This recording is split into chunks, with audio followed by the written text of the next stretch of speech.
And I'm showing this slide because it's important that we make an unemotional and logical case for increased supply of transportation between the islands. It's one thing for us to talk about it in abstract, but it's important from an operations management place, which we hope that CAL and the Port Authority are coming from, that if there is any indication that there is a trend where your demand is outstripping your supply, you have to make changes in terms of your operations to facilitate that demand.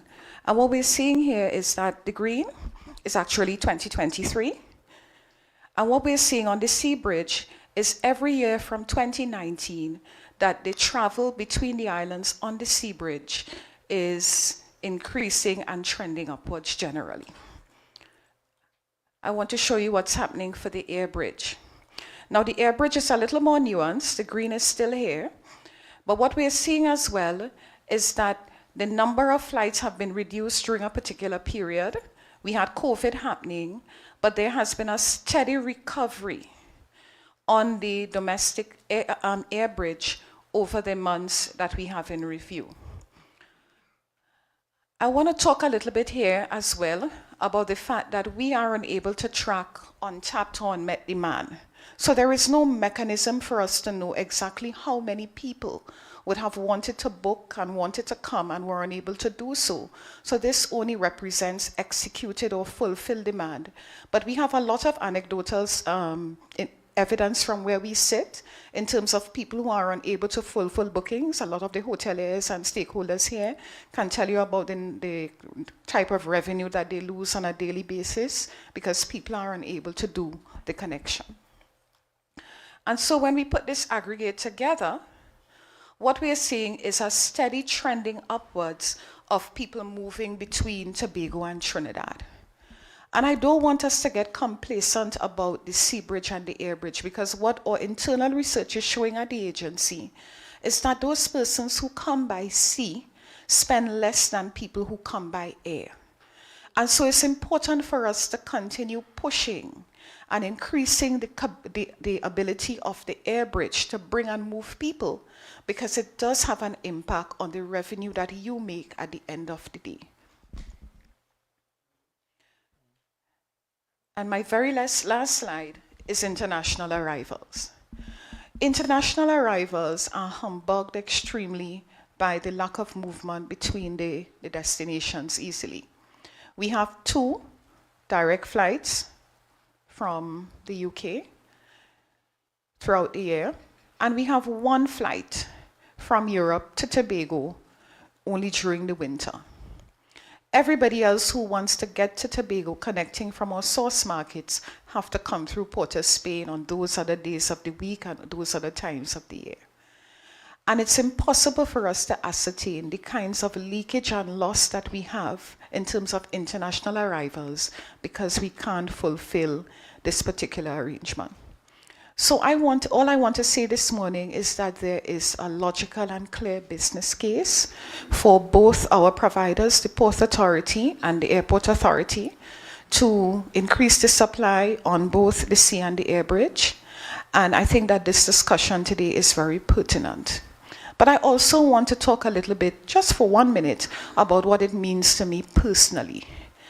I have been navigating this air and sea bridge thing forever. I was actually on the airport the day when Air Caribbean went into receivership. I've slept on the floor of the Geltin. I've vomited my heart out on the vomit commets. I've ran across the road on Ryston Road at 4:30 in the morning. I've bought chicken at the KFC in Independence Square long before there was a KFC in Tobago. So I understand deeply, not just this generation, but my grandmother's generation, my mother's generation, my generation, my daughter's generation. I understand from a very deep and personal place the humiliation that we feel. And I must not forget to talk about those kind and courteous guards at the Airport Authority who chase us from under the fountain when we sit there too long, who try to chase us out of the airport at nights when we can't get a flight and we have to sleep, who have Some of them have removed plugs and removed seats because we mashed them up because we're there. So a lot of things have happened in this transportation space. And so I want to know that I feel your pain and that the solution for me is not just because of the professional hat that I now wear, but from a very personal place. I hope that my grandchildren and great-grandchildren will not have to be wrestling with those issues. So I'm happy to see those of you who are here in person, but also those of you who are online, or those of you who are with here in spirit. And I trust that at the end of the day, we would have some sensible options and suggestions going forward for central government. Thank you so much for showing up today. Thank you so much, Ms. Edwards, for your remarks. I now invite to the podium Councillor Tashia Boris, Secretary of the Division of Tourism, Culture, Antiquities and Transportation, to share remarks.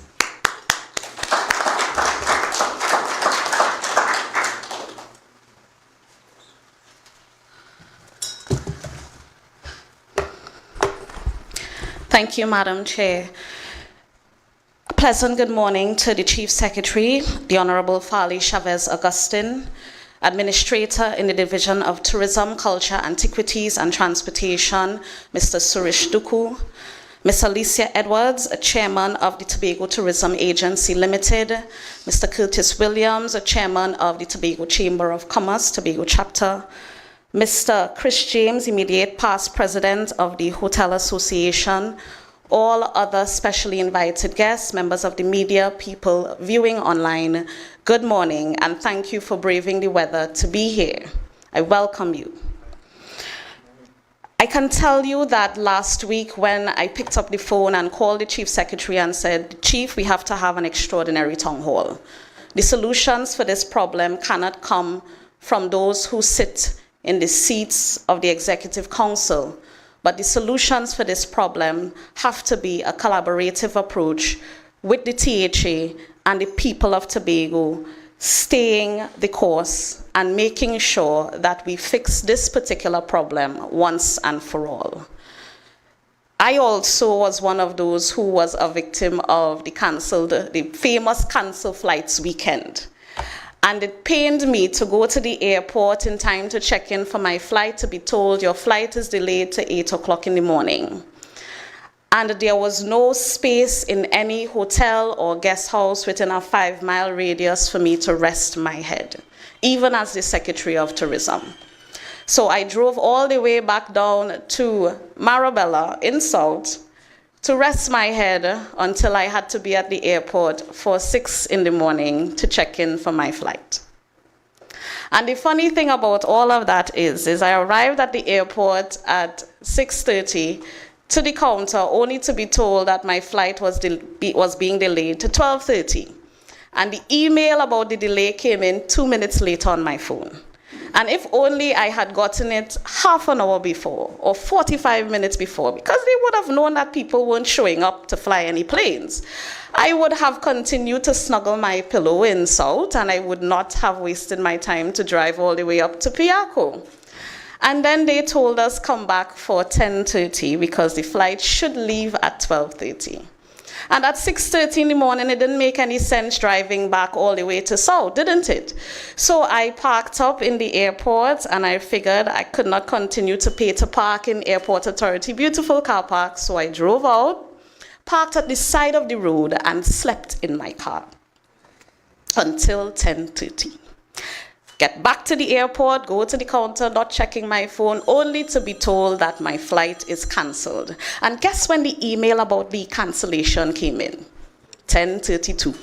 So if I had known that the flight was not going to leave, certainly I would have taken myself and my car back to South to sleep. For someone to call, someone to message, someone to send a smoke signal about what my next step should be. And in those 3 occasions that I went back to the airport, I witnessed angry, frustrated passengers who did not know where to turn. People were brushing their teeth in the sink. That is where we had reached to.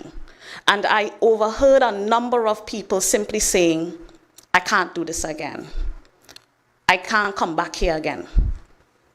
And you know, funny enough, those statements hurt Tobago the most.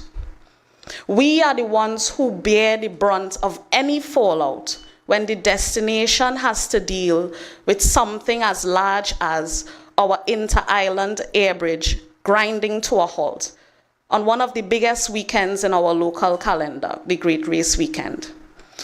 And we know that every long weekend is a big weekend in Tobago, and what that means for hotels and restaurants and bars and retail stores and small business operators, reef boat operators. Anybody who operates in a business needs people to come to the destination. And when they simply cannot come, that means your business is in peril. That's why we are here today. And not 2 days after having this conversation with the Chief Secretary and asking the staff to pull together this town hall back home, because we were in New York at the time, I finally arrived 24 hours later, the Cabo staff and the challenge with the cargo service. And that is a further blow to our very fragile situation in Tobago. We are now coming out of COVID-19. We are now starting to see the numbers trending upward, as Alicia has shown in the graphs. We are now feeling as if we're getting a sense that we could see light at the end of the tunnel, and our strategies are working, and that we could begin to carefully expand into the different markets that we want to target. But if we simply cannot get the things at home right, who are we inviting to our house? If we simply cannot ensure that the people who live here can travel seamlessly between the islands, who are we inviting to come and enjoy this paradise called Tobago? That is why we are here today. It's not just about us ventilating what the struggles are, although that is necessary, because we need to know how this thing affects everybody, from the man who has a business to the average man on the street. How does this situation affect you? And we will be recording all of your comments. But after we hear the comments about how it affects you, then the conversation has to move to what are the solutions.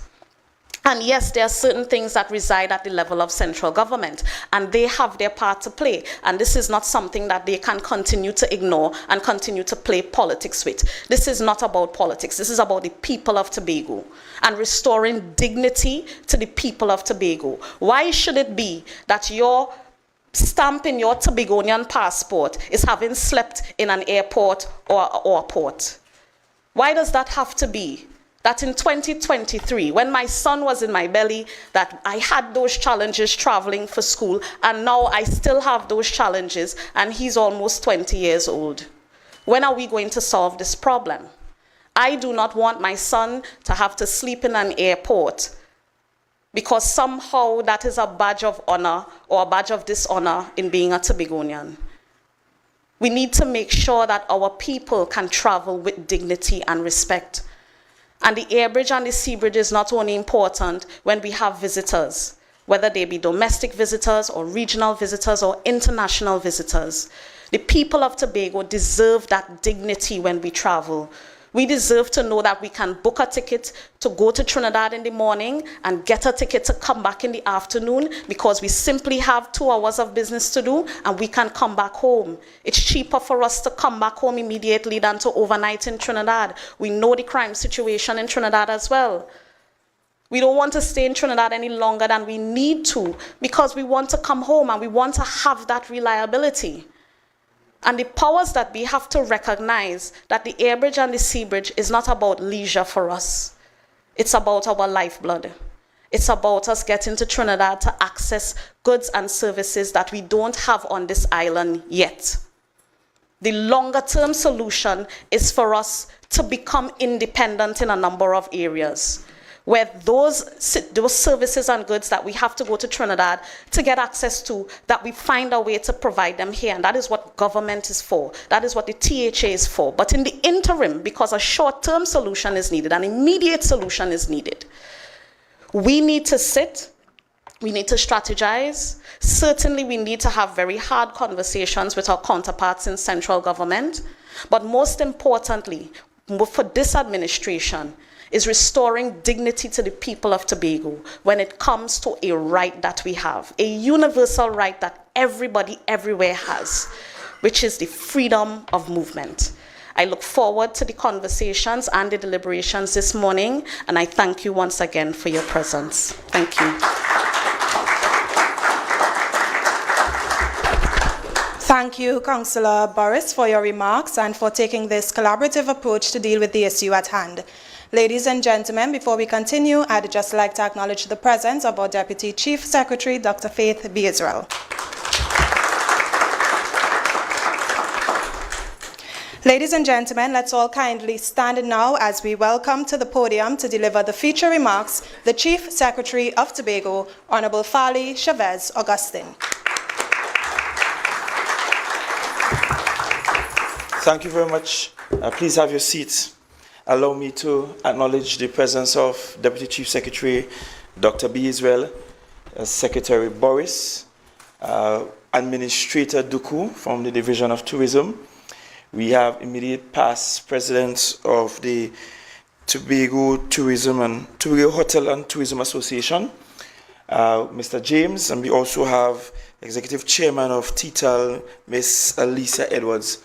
All other special invited guests. I think I saw also the head of the Chamber of Commerce is also present with us this morning, and I welcome all of you. I will be brief in my remarks and perhaps share a slightly different perspective on the entire issue. But allow me first to ground all of this in why transportation is important to a tourism-based economy.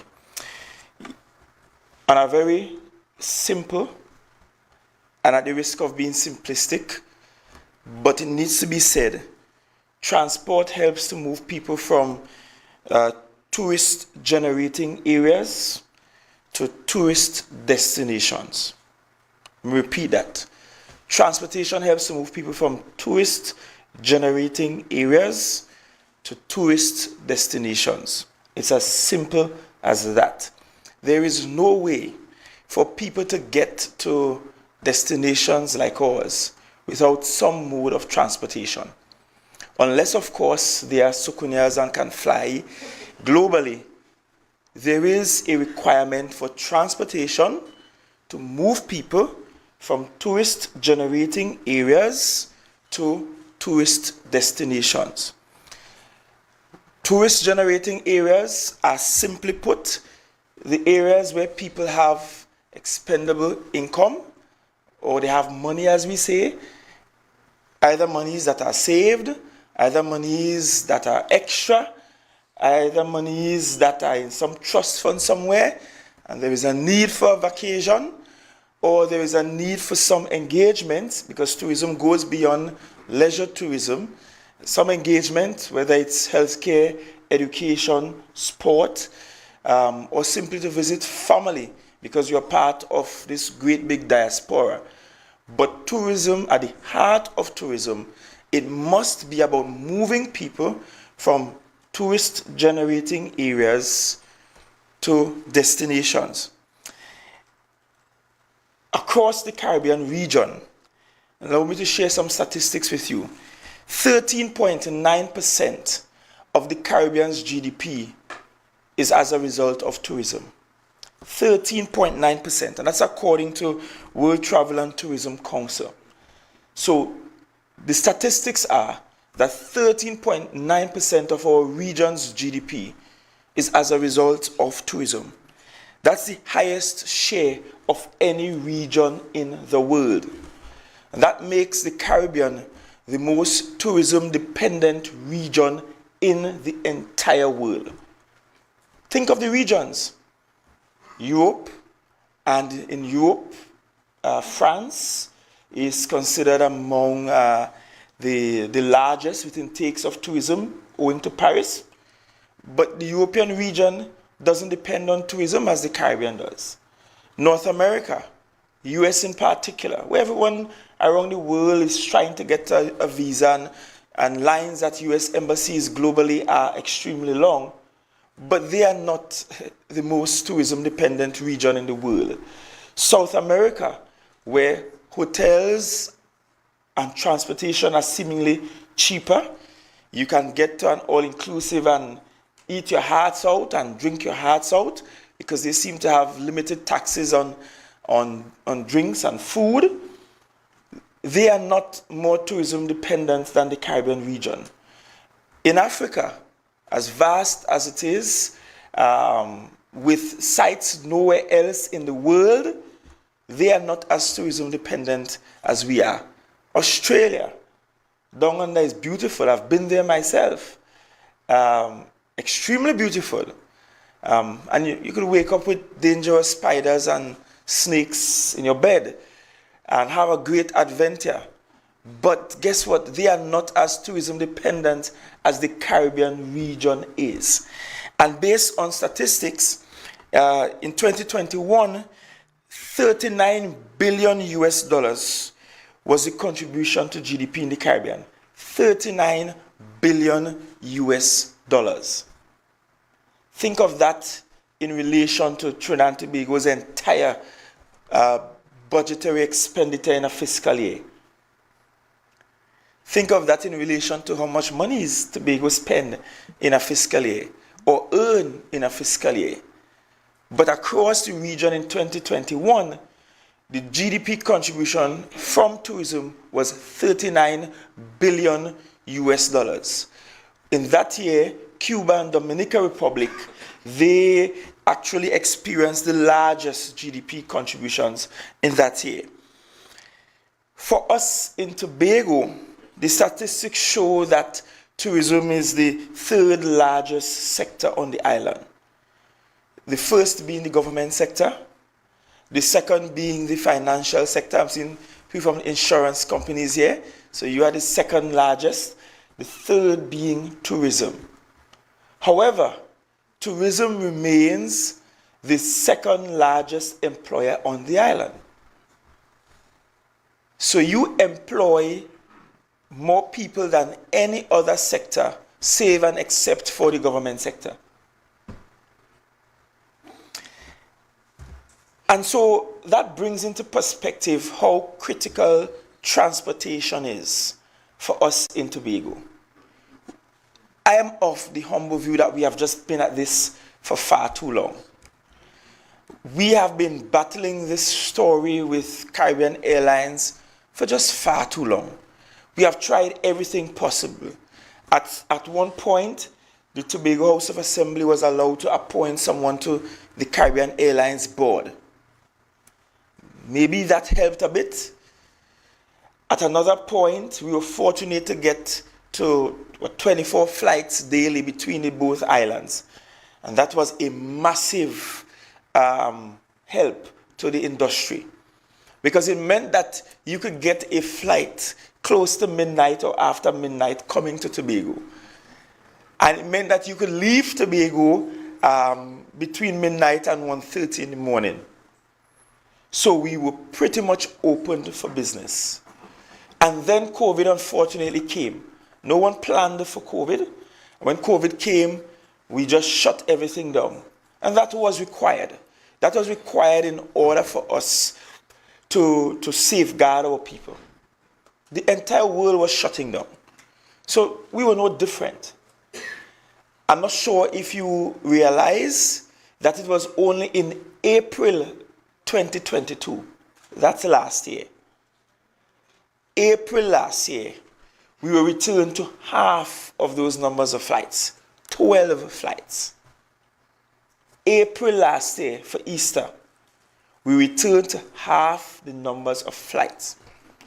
Piarco got a return to international flights in late 2021. Between October and November 2021, could be a little earlier. Tobago got its first international flight in January 2022. And then only in April last year, we were returned to half the number of flights between the both islands.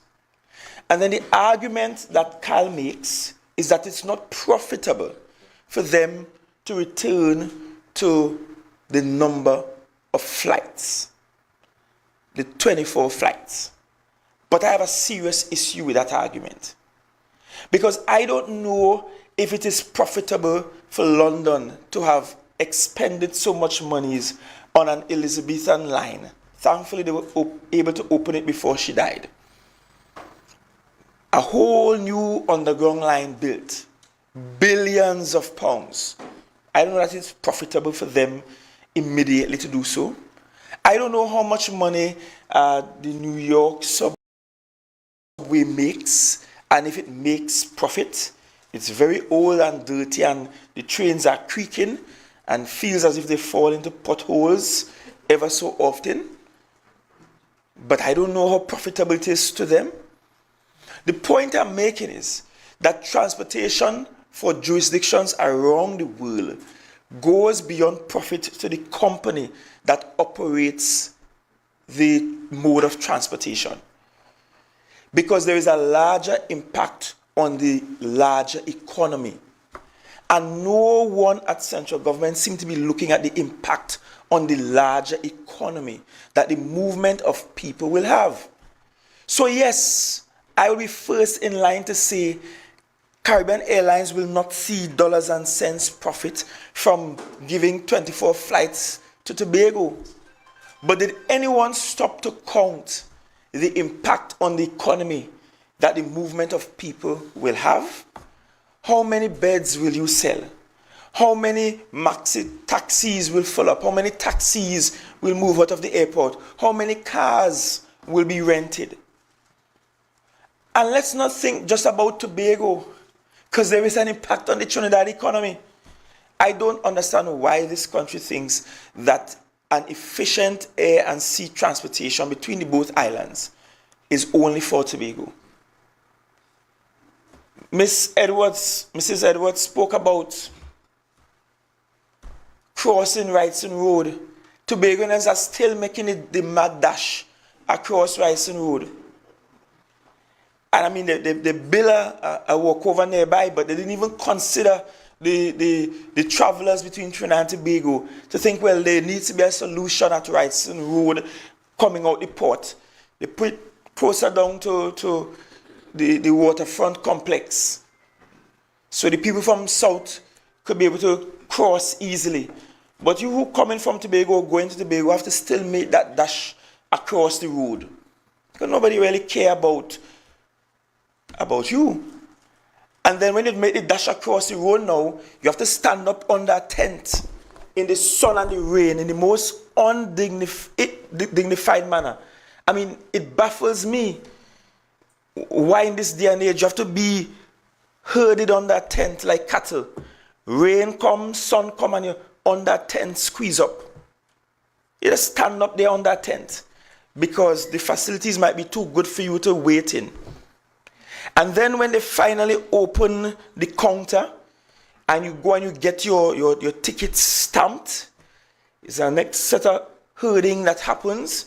And you're there in the hut downstairs waiting to go upstairs, and a nice little chain across the steps to go upstairs, and you wait for a long while.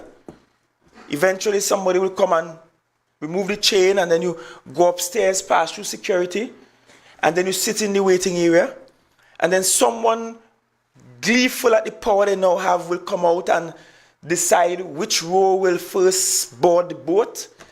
And everybody is hoping the row that they're seated in is the lucky row that morning or afternoon to get onto the vessel. And I've asked, but this is 2023. Why can't we have a system there that the boat is there, parked, waiting? Why can't we have a system where people much earlier can be processed and can go on the vessel, they can buy things to eat, they can watch a movie, they can sit and wait until time for the departure? Why can't we get that organized by this time? Because nobody sees transportation in that regard as important. So people are moved the same way cargo is moved. Because with cargo, you could just fling it down anywhere and take it across and pick it up and drop it off. And so in similar fashion, people are made to be flung anywhere, picked up and dropped off. 2023. No consideration for that. And then we get to the airport. Because we have reduced number of flights, and we hear this foolish argument every time, well, we put on the extra flights, and there were 5,000 empty seats. But what they're not telling you is how the math is mathsing. So they look at the flights are all full coming to Tobago and people leave back. Then they say we have 5,000 empty seats, but the 5,000 empty seats are coming from Tobago to Trinidad. Well, duh. If the attraction at that time of the year is in Tobago, then the majority of the population will be moving to Tobago. So those will be 100% booked out with excess. But those going in the opposite direction will be far less than those coming to Tobago. And so it is, I guess, at Carnival time. At Carnival time, you may have a bigger pull going to, that's February Carnival, of course, going to Port of Spain than coming to Tobago. And so it might be when school is about to open this week, everybody's trying to get down to get last minute supplies they may not get here. And so seasonally you will find that at some points the bulk of the travelers will be coming from one island versus the other. That's natural. But there is a cost to the larger economy. No tourism-based economy can work without the movement of people. It's a basic element. That's why we engage cruise ships, movement of people. That's why we need to get international airlines in, movement of people. That's why we need to connect both islands, movement of people. And of course, if we are going to make an argument that this is a twin island republic, and we love you so much, and we should stay together, and Fali, don't say nothing too hard that make it sound as though Tobago want to leave Trinidad, be better together, be stronger together. Then we need to have, as a matter of public transportation, we go beyond tourism now, as a matter of public transportation, connectivity between the both islands. In the same way, I could take a PTSC bus to the furthest part south in Trinidad and the furthest part east in Trinidad. One must be able to get transportation to go to and from Tobago as a matter of public transportation. Because we cannot take a bus between the both islands. Perhaps it might have been a good project at Independence to build a bridge between the both islands. Perhaps, and a nice toll road. We as a country would have made quite a killing of that. And the tolls and the taxes and the movement of people and what that will cause for development on both islands. But I don't think we could afford that now. Therefore, the only thing we can afford and should afford must be as a matter of public transportation, connecting the both islands. Does PTSC make profit? And if PTSC does not make profit, why is the government investing in buying 300 buses? And electronic buses, if you please. Electric buses, why? If it's not profitable, shouldn't we just shut down PTSC? And if the answer to that question is no, because there is a public service good that PTSC must serve, then the same argument applies to why Caribbean Airlines must service the air bridge and return it to the 24 flights. Because the profit is to the larger economy and to people as a whole, rather than simply Caribbean Airlines.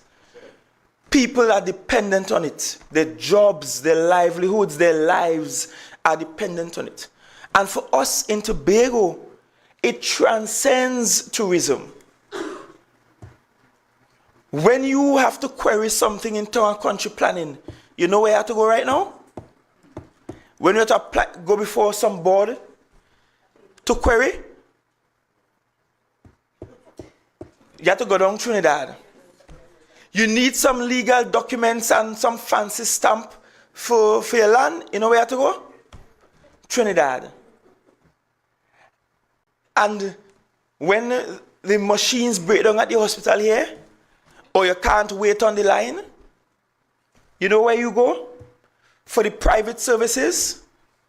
To Trinidad. And so the people who travel the air bridge aren't all just traveling because it's a luxury and a leisure. It is tourism. It might be medical tourism. It might be administrative tourism. We might be the only place in the world where there is such a thing as administrative tourism. We have to do some administration for some documents or something. So, but it's tourism because you travel, you pay for transportation on the ground, you buy food, you pay for a place to stay. It is tourism. And then there is education. What about the public servants who are doing part-time studies? They sleep on the airport and they have to show up for duty the next morning. And then we wonder why they're so angry and grouchy in the morning. Because they just slept in the airport because they're trying to upgrade themselves, trying to keep their jobs, and then have to show up to work the next morning. It has become part of our lives. And so I'll end by saying the way we have to flip this on our head is that while we discuss what Caribbean Airlines can do, what the cabinet can do, because they are the ones with the power over Caribbean Airlines, we also should discuss if there are strategies we can employ outside of cabinet, outside of Caribbean Airlines to fix this. Should we find the money and lease some planes? Should we find every imaginable airline that we can find and just have them come here directly? And what are the challenges to that? Is that someone in Trinidad have to sit and sign off and agree that this new flight from a new place can come here? And if that is the case, do we then return to square one? I was just in New York. Members of the diaspora are complaining. They say, look, we want to come home for Christmas. And we're calling Caribbean Airlines, and Caribbean Airlines cannot tell us if there is a flight, a direct flight for Christmas. It is not yet listed on their website. We are approaching September. And on this, the 29th day of August, you could book a flight to Trinidad for next year. But the one direct flight from New York to Tobago, you can't tell if it will exist in December this year or November this year. How could that be fair to us? How? And when members of the diaspora comes home, they may not stay in a hotel, but they are the hardware because they want to fix up mommy place. They're buying a lot of extra food because the US dollars will go a much further way than the TT. So mommy and daddy and auntie and them getting a nice Christmas. They're spending extra. They're in Almando's in the liquor mart. Little more than need a license to travel up to country with the alcohol they're buying. So they're spending money when they come home. But they can't yet figure out if there will be a direct flight between Tobago and JFK from November on to Christmas. And then we have to sit and look at Cal opening up new destinations, going to every other place, and then we say, but why not open new destinations between Tobago and North America, Tobago and Europe? Not a thought. And so the question is whether or not the taxpayers' dollars that are invested in Cal are really meant to invest for Tobago or not. But we need to, at this point, attract other airlines, find some solutions outside of Caribbean Airlines, and force the government's hand. Because I would like to see somebody in government say no to, for example, a JetBlue doing a direct flight between North America and Tobago, or to another airline from another part of the world coming directly to Tobago. I would like to see them say no. Let's go out there, find the flights, find a way. Flights are expensive because most of these airlines now are demanding from the Caribbean some sort of payment in the event that seats are not full, but there may be other ways of making the arrangements with them.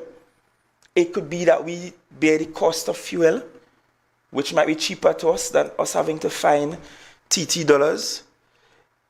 Find US dollars. It might mean that we find some other incentives, but we just have to find a way. And I dare say, given the inclinations of CAL and those with powers over CAL, it might be worth a while this morning to consider solutions that are beyond Caribbean Airlines and beyond crossing across the waters. My parents did it. My parents' parents did it. See people like Mr. McFarlane here, when they were in the THA, they were doing it, making noise, and we're still doing it today in 2023. Clearly, it has not worked out. Clearly, it has not resulted in the results we would like to have. So, before we go crazy, let's think of something other than crossing across the waters to get the transportation services that we need. Thank you.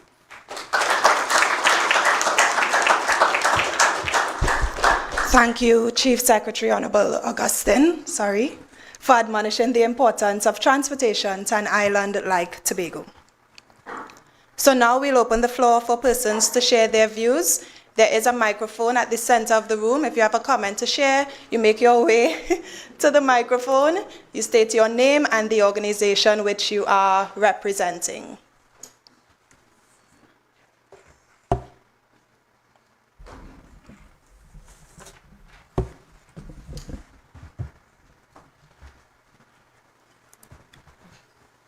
Good morning, everybody. Chief Secretary, Secretary for Tourism, head table, everybody. Tourism stakeholders, Carol Ann Birchwood James, everybody knows me. I have some recommendations to make. But Chief, I listened to you and Ms. Boris, and 42 years ago,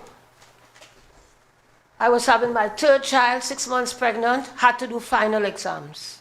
The air traffic controllers had a strike.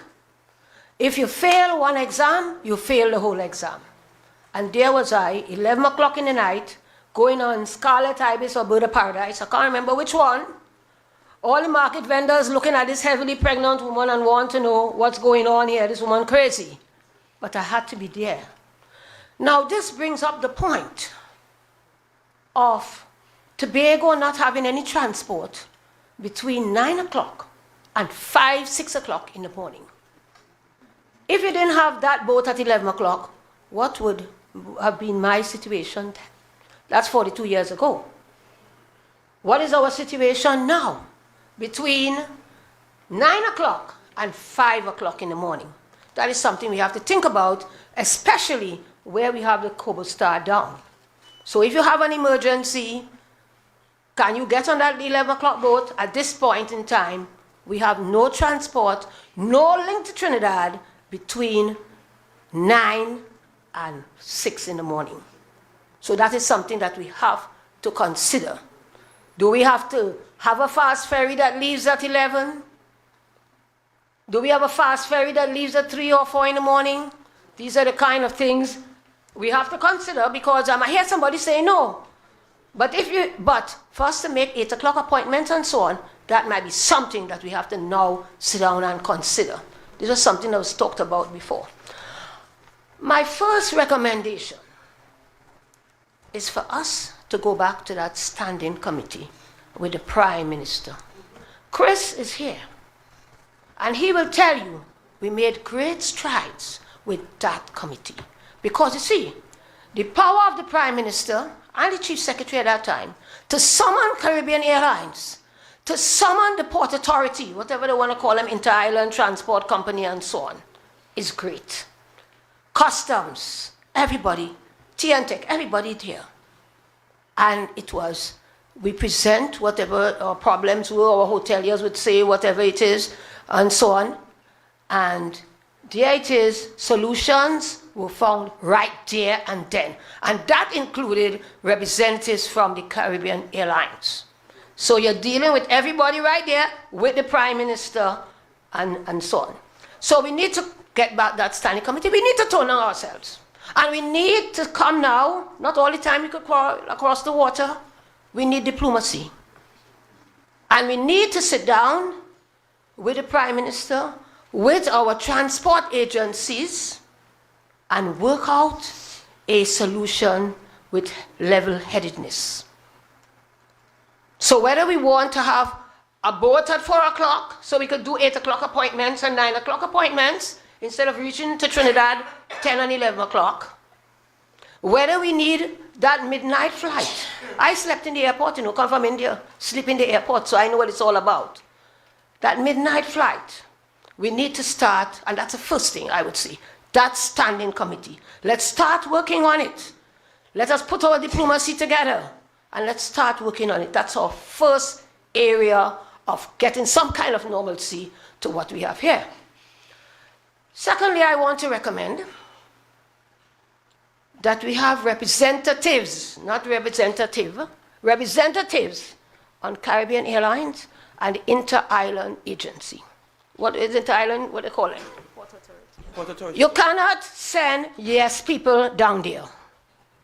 You have to send people who, when they stand up and talk, others listen. All the years, I know we have had representatives, but they were a waste of time. I hope none of them here to vex with me, but it's the truth. Waste of time, okay? I listened to the Chief Secretary talk about that mess down in the port. He didn't go further. The CEO and I fell out some years ago. She was a woman. I can't remember her name. Chris might remember that. Because of the place where you have the old and physically challenged people. I asked her what kind of cattle shed was that? And big bacchanal go on in Trinidad with me and she. Because nobody never, come forward to her like that. I wasn't playing. Because when I see the people there, I never used to travel with a boat before. My son went on as an engineer, and he said, Mommy, you come on the boat with me. So that's how I started traveling. And I'm watching this cattle shed, which still remains, for our old and physically challenged people. Now, if we had dynamic people on that board, after I get on, and I bring it up with our representatives, we want to have what we have there now. And this happened with me, both of us must be about 6-7 years ago. So we need dynamic representatives, not only on Caribbean Airlines, but also on the Port Authority. People who would have been here today to listen to what we have to say, go back to the board with some kind of influence so we can get some of this right. The third thing I want to mention here is that we seem to have a problem with the rhetoric for Tobago. Something is going on, maybe because it's a 14-1 vote, I don't know what it is, but some kind of rhetoric is going on. So we need to pay attention to that. We need to have our communications people, our PR people, to kind of do something about that rhetoric is going on. Because, yes, Chief, I agree with you, there's talking about it's not productive. But Chris is there and he'll tell you, we used to have a very good relationship with Caribbean Airlines. I'm talking about the Tobago Hotel and Tourism Association. We used to have a very good relationship with them. And the general manager, whatever you want to call him now, CEO, not the one we have now. And what's her name, Valerie? Yes, right, Valerie, and we had other people. And when we had problems, we used to meet all the time. And when we had problems, we would sort them out. This new CEO, I think we met him once. He's a hard nut to crack. He doesn't understand our Tobago situation. And I've spoke to the chairman once or twice. And I'm not sure that he understands either. He's a millionaire businessman, and I don't think he understands us too well either. He wants us to be quiet and say nothing. That is the chairman. Okay? I know what I'm talking about. So there are fundamental issues inside of there. So somehow we need to get that standing committee going. We need to get that relationship with Caribbean Airlines going. And I'm not sure if we had any kind of a strong relationship with the port authority. So we need now to get that going. It means then we have to flex our muscles. How do we do that? We have our executive, which is the chief secretary and so on. You have your Chamber of Commerce, and you have our very vibrant Tobago Hotel and Tourism Association. And you have some other associations. We can all come together because the chief can't go by himself. We can all come together to save this economy of Tobago. Because just what the chief says. I'm trying to get a flight to Thanksgiving, and there's nowhere on Caribbean Airlines, whatever you want to call it, you young people, for me to book a flight, that flight to go on the Thursday. So I'm going on JetBlue. You see, the flight is cheaper and everything. So we have fundamental problems here, and we have to do some things that have been tried and tested. The lease plane, we need to see the audit from when Mr. Wilson had leased those planes. Don't mind it's an audit how many years ago. Let's look at it. Before we even talk about any kind of leasing, we have to watch the figures. Whether it made money, was it a break even? That's the kind of thing that you need to look at, because people are going to ask you questions. Okay, so you have to get all of that in hand to know whether it makes sense, and of course, to look for new information from these. So I thank you very much. Thank you for inviting me. Thank you very much, Ms. James. Just to respond to the things quickly, the Standing Committee on Transportation, my information is that ended when Mr. London left office. So that will be sometime 2016, 2017, that it last happened, and has not happened since. On our end, we could begin to set it up and invite them, because the players are pretty much prescribed already, and they're in this room. So if we pull the people together and invite them to come, they either say yes or no to coming, that is. But we could pull everybody together on our end and send the invitation on to the Prime Minister to be a part of it. In terms of representatives on CAL Board and Port Authority, we are in office close to 2 years, and we have never received an invitation to appoint anyone, or to nominate anyone rather, to any of those boards. Those boards, by law, by statute, does not say that the THA gets to make an appointment to those boards, and so it's really at the benevolence of the central government to decide if they're going to invite us to nominate someone to those boards or not. And we have never been invited to do so. There may be Tobagonians on those boards at present. I know for sure the Port Authority does have Tobagonians on the board. I think at least 2 are from Tobago, inclusive of the chairman. But those weren't nominated by us. We either met them there, or they were just placed there by the central government. I can say that the Port Authority board is a lot more amenable to conversation. Ms. Coburn, who is the CEO of the Inter-Island Ferry Service, very amenable to conversation, takes calls, listens to complaints, and tries to come up with a workaround. So we get that from the Port Authority. When the Cabo Star, I noticed you said Cobo Star, that might be a very a good expression, but when the Cabo Star caught on fire, we practically spent the entire night, a ring of us, between TIMA, the Deputy Chief Secretary, myself, Chief Administrator, Mr. Caseman in Tobago, Ms. Coburn from Trinidad, sorting it out, getting medics, getting food, trying to coordinate the response and so on. So the Port Authority is generally very amenable to conversation and will try. Granted that I think more must be done, better must be done with regards to how they treat passengers at the Port of Spain port. But CAL, I agree with you, is not as amenable. It's a sort of hard nut to crack. And CAL operates from a motive whereby they're saying, look, we are running a strictly business model. We need to make profit. So if it's not profitable to us, CAL, we're talking the larger country, if it's not profitable to us, CAL, then we're not so friendly to the idea. So if you notice the destinations they're looking to increase their flights to, they are much more mature tourism destinations because they think that they can make the profits going there. But certainly CAL must perform, in my estimation, a public transportation function while trying to make profits. But we can try to reach out and see if they will be amenable to the conversation. And yes, I'll ask the Secretary to pull the data from the period when we leased those planes. Because what happened was the THA leased those planes, the planes came with staff, and they just operated under the then BWIA booking system and coding system. But it assisted in moving passengers between the both islands.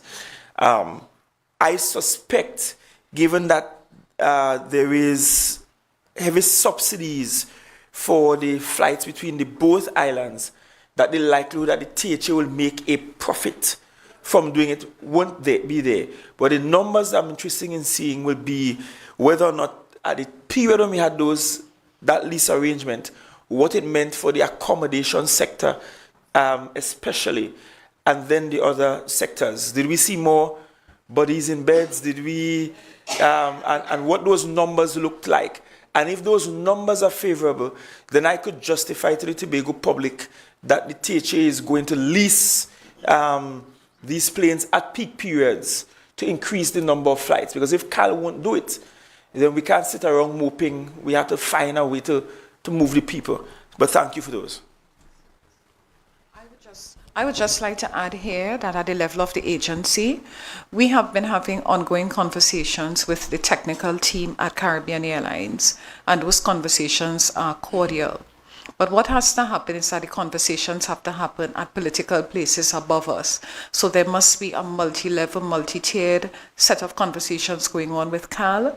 The relationship the door has been kept open by the agency, but at levels above and beyond the technical work that we do, there is need for those kinds of closed-door discussions about the inter-island arrangement, because we continue to make the point from where we sit that the more bodies that come to Tobago and demand services, the more benefits there are for the business class in Trinidad, because most of the manufacturing and distribution that we bring to Tobago comes from Trinidad as well.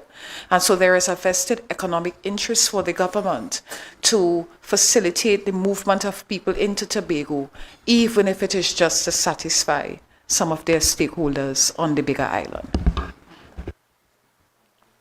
Hi, good morning, everyone. Head table in particular, and I guess I would say all protocols observed. My name is Jason Arthur, and I came here as a representative of the Chamber of Commerce, Tobago Chamber, that is. It kind of seems to me that the topic this morning, or the theme this morning, is Tobago worth it? Right? That's what it feels like we're having a conversation about. Is Tobago worth it?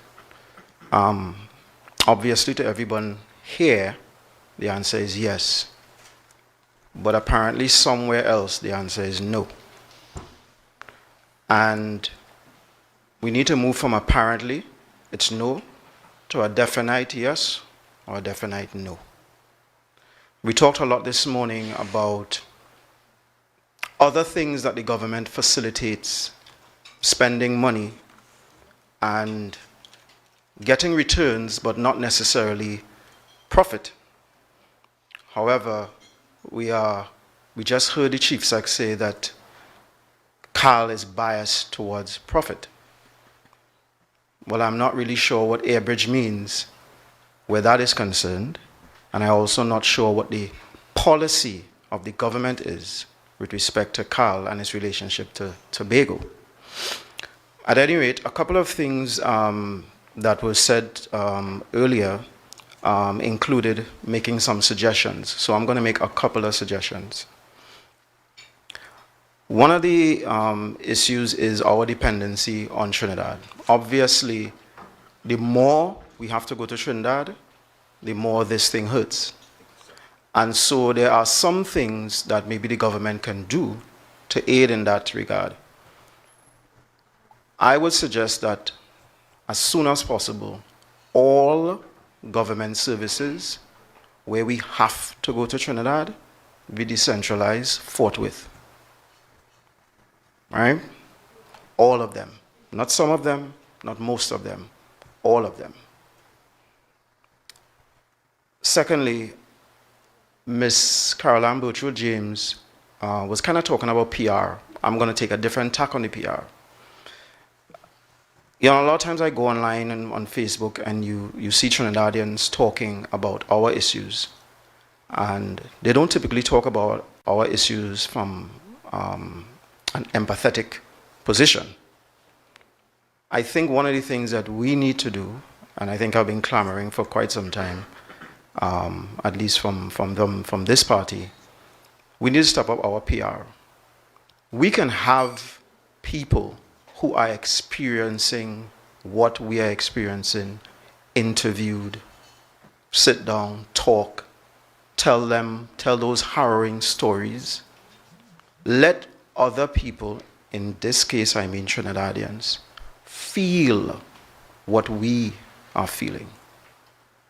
A lot of times, the difference between people understanding you and not understanding you is you doing the job of actually explaining yourself, showing yourself. And I don't think we're doing a lot of that or any of that.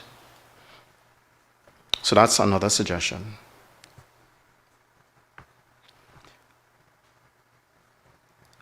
I was in a meeting about 3 weeks ago at the chamber, and we got a presentation on the Office of Procurement Registration. And one of the things that was talked about was why this new regulation. And they talked about how much money this new regulation is going to save the country. And it was at least $5 billion. My question is, if we are going to save this money, when does Tobago and the issues that are affecting Tobago, in particular CAL, feature? If you're saving this money, can we not put some of it to Tobago? Like, when are we going to actually be a priority? When we save money, when we make money in the country, where does it go? $5 billion?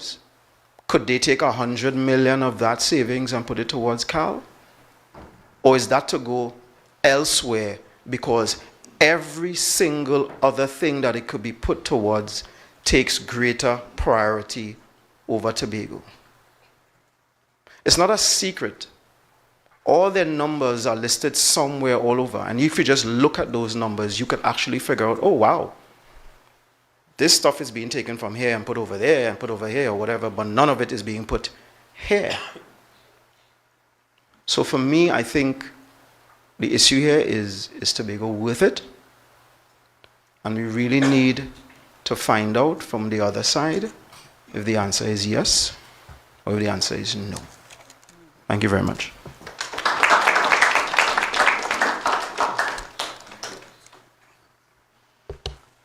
Okay, I've just been told I can speak. A couple of things. First of all, Simba Airlines was the airline. It did cost quite a lot of money, and it never even reached demand with those additional flights.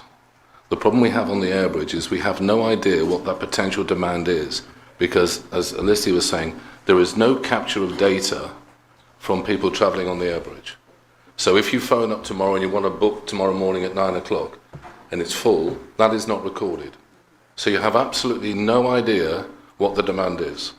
So even with those additional airlines, I was on the airlift committee for a long time with Neil, even with those additional flights with Simba, we never reached demand. So I just wanted to say that. Also, Chief, you said about direction. When you say never reached demand, it means that there was still a need that was not being met. We still had calls saying they cannot get to Tobago. Wow. Even with that, because that we knew, especially on busy weekends, we knew that the demand was enormous. It certainly helped, and we did do well. We got more business, we got more people. But the point I'm trying to make is that we actually don't know what that demand is. And because we don't have, for instance, an in-transit desk, and most of the airlines that come into PRCO do not have the interline agreement with Caribbean Airlines, they can't even book through.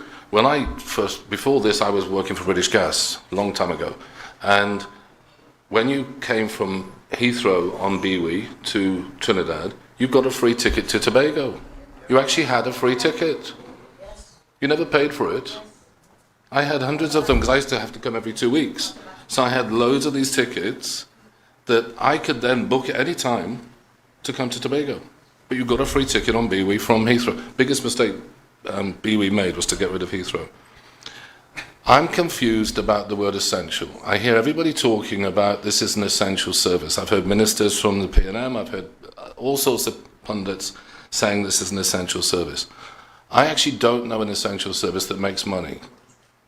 We have a police service, it's essential, it doesn't make money. Health, Secretary for Health, it doesn't make money.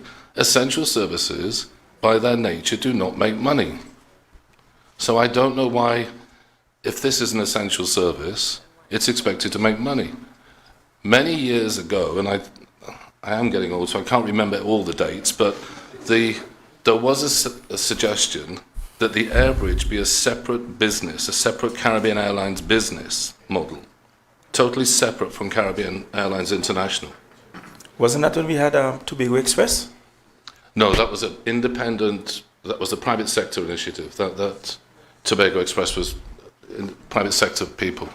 But there was actually talk at the time, some time ago, I can't remember what year, but there was some time ago talking about separating the actual Airbridge service from Caribbean Airlines. Maybe that's something we have to look at, because I think that is important. I mentioned the in-transit desk and the interline. That is critical if we're going to maximise the throughput from PRCO. There are endless empty seats. And again, going on your point, Chief, about the maximising the benefit, the economic benefit to the country. Even Trinidad and Kingston, PRCO in Kingston are basically only two airports in the region that doesn't have to pay for airlift. All leisure destinations have to do marketing support of some type. Those two, because of their business traffic, don't have to pay. But they're also in danger. Those bigger airlines are in danger. If they do not get good capacity going to PRCO, then they will pull out. Like Air Canada, yeah.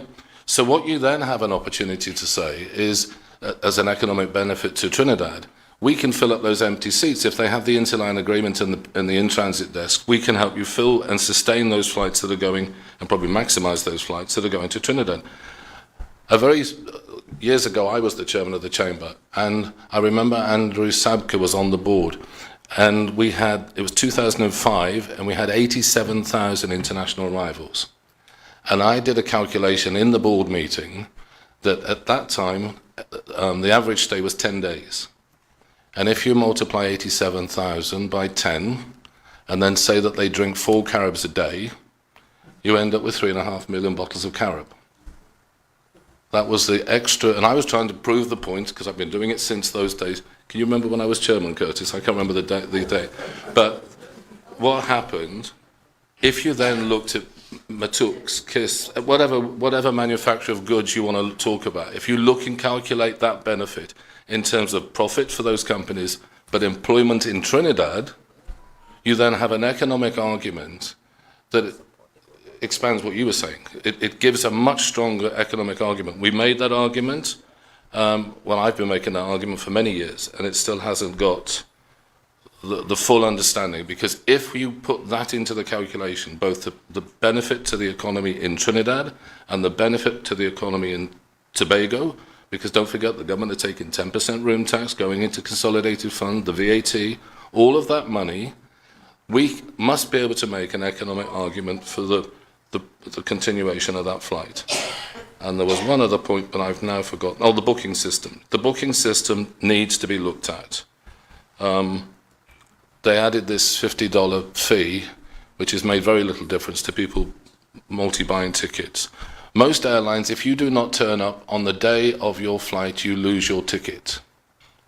We have to look at a system, and I believe that's the way to go, is if you do not call and cancel within a set period, then you will lose that ticket. And maybe that will clean up, because the amount of times that Alicia's had to get me a flight to go to a meeting in Trinidad, and they've had to go through all sorts of routes to get there, and then I sit on the flight and there's 10 empty seats, I don't understand how their booking system was working. It is frustrating, and it is not a clear system. So those are my points for now. Thank you.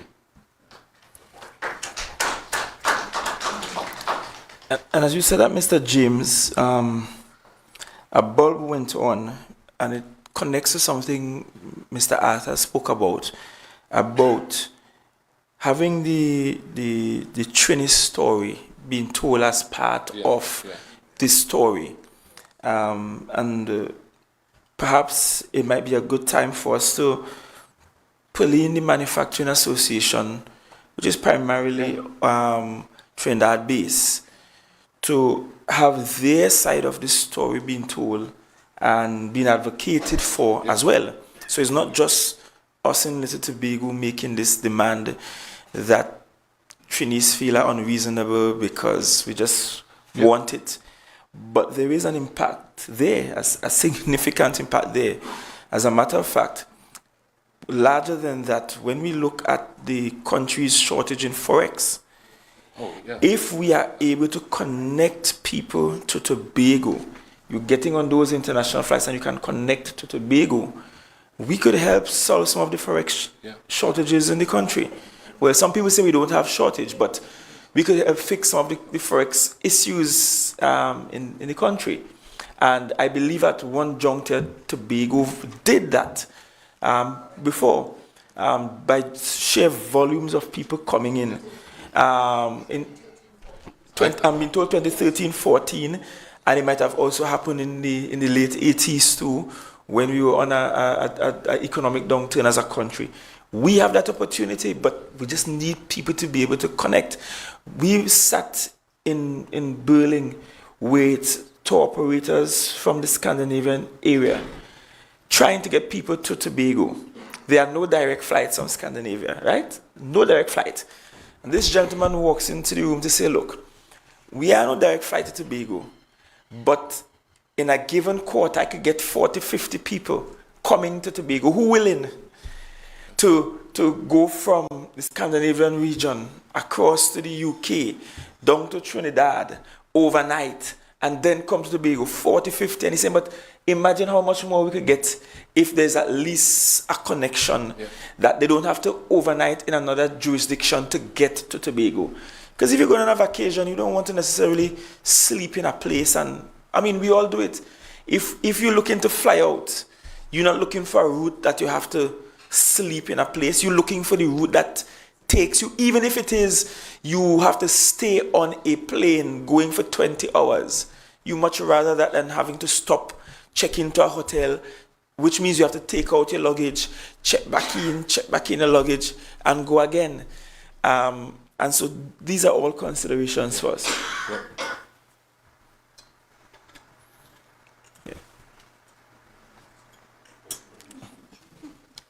I'll jump in, Jerry, because it takes long. Sorry. David Lamkong, I'm the Answer Macau Group. I like the tone of this conversation where it's reached now. And I want to endorse that we need to make sure that Tobago is relevant to Trinidad. We can't go there sticking out our hand. We need to show them what it's worth. Okay? I'm going to say to you that we have 7 subsidiaries in Tobago, and my management team here are forever complaining that Trinidad will take them on. Sounds very familiar. And I tell them, make yourself relevant. You're waiting for a budget to come from Trinidad. Submit your own budget and make sure it's realistic. I don't want to belide the point, so moving on. So relevance is key, and I'm going to share with you that 5 to 7% of national sales of all our subsidiaries come to Tobago. So you want to understand relevance, go to the Trinidad website and see what manufacturing sector, agricultural sector, distribution sector multiply by 5 to 7%. And that is what Tobago is worth to Trinidad business people. The second thing I want to say, I went to Miami 30 years ago, rent a car. I had a partner who could help me, and I could rent a car for the period of time.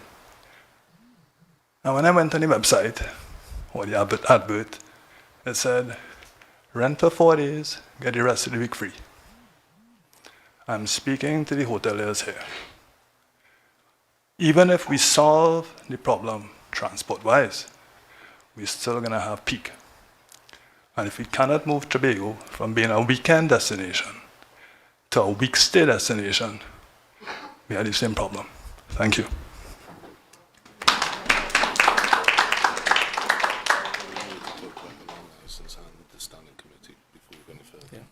You can come, Mr. McFarlane, and as Mr. McFarlane is coming, I like the stats that you have given. Yeah. I will do the multiplication effect. And in fact, I'll probably have the research team at Finance, led by Dr. Hazel, to sort of zeroing on that contribution, that sales contribution. 5 to 7% might sound small, but it is a lot when you look at the national picture. That's quite a lot. And it can be more than that if we get much more international arrivals. That number goes up significantly, could possibly go up to 10 to 13%. Mr. McFarlane? Yeah, morning, and happy to see so many people here. Like Ms. Edwards, who I've not seen for a long time. I know she's hard at work. And, glad for this opportunity, especially as a businessman, as a citizen, resident in this island. Your name for the record, Mr. McFarlane. The name is Jerry McFarlane, farmer, businessman, and dedicated citizen. I want to see us progress to another level. And I'm saying that when I see the headline, the backdrop, Chief Sec, greatest little island on the planet, you know, it's a good dream and something to aspire to. But we must take it to a level where it becomes more realistic and is embedded in the ethics and the genes of the people on the island. So that it's not something just to talk about, but people must feel there's a need to be part of this thing, to be the greatest little island on the planet. And that brings me to my next point. How are we going to get to this greatest little island? The bigger picture is to make Tobago more sustainable. That's the big picture here. In trying to get to the greatest little island status is to get Tobago to be more sustainable. Quite a lot of things that we go to Trinidad for, you know, we should try to get them be produced, goods and services, produced right here on this island. I've been having a discussion and continues today with the Secretary for Agriculture, in which we're looking at some of these bigger, important initiatives that we could be more sustainable. But not just as how we feed ourselves, you know, but how we do things to provide the kind of service that we need on the island right here on this island. And there is where we come to the important role that the air bridge and the inter-island ferry service may be failing us and not helping us to get to that state. We've been through the Iraq Airlines, some of you may remember that. We've been through THAs. They used to call it take a ticket and sweat. You remember that? Tobago Express. You know, some of our business people at the time, I included, we took shares in this Tobago Express. It was like a subsidiary of BWIA. And that worked well for a time until it was dissolved. We had to get back our shares. We just barely get back what we invested in the thing. But you know what, that's it. And then we had Samaru, and then we had our wet lease arrangements, and all these things has its failure and challenges. But what we really need, Tobago Express is the closest thing came to what was fairly successful, is that we need a system of air services to this island that is Tobago control or has deep Tobago interests at heart. That's what we have to look for in airline. Since I got an invitation to this meeting, my phone has been ringing about people of the diaspora who want and have connections with airlines and can provide service, who have experience in the airline business, want to provide this dedicated service to Tobago. And they say if they get the necessary approvals, and the big setback could be the challenge where you have to get approvals from Trinidad. Chief Secretary alluded to some of those things that we need to get from Trinidad. They see that as maybe one of the biggest challenges. If for some reason, one of them in particular, national base, T&T people, want to provide this service, if they could get all of those approvals, they could get an airline dedicated to this service, and of course maybe doing other trips outside of Trinidad and Tobago, but still with a dedicated intentions of providing an efficient and reliable service between Trinidad and Tobago. The names will be provided to you after the thing. Within 8 months, that could happen. 8 months, I'm telling you, that can happen if they get the necessary approvals on time. So we have to look at, as I said before, what is needed on this island. That is one issue to deal with, the airbridge service. Of course, I know other people are taking steps to deal with the seabridge service, which of course need to look at the same way, where it kind of being controlled or have the interests of Tobago at heart. And you have to look seriously at the public service and those people in the private sector who provide service in Tobago. You know, there's some basic things that you can't get done on this island, who Tobago people has the power to do, and we're not doing it. It takes so damn long to get things done in this place.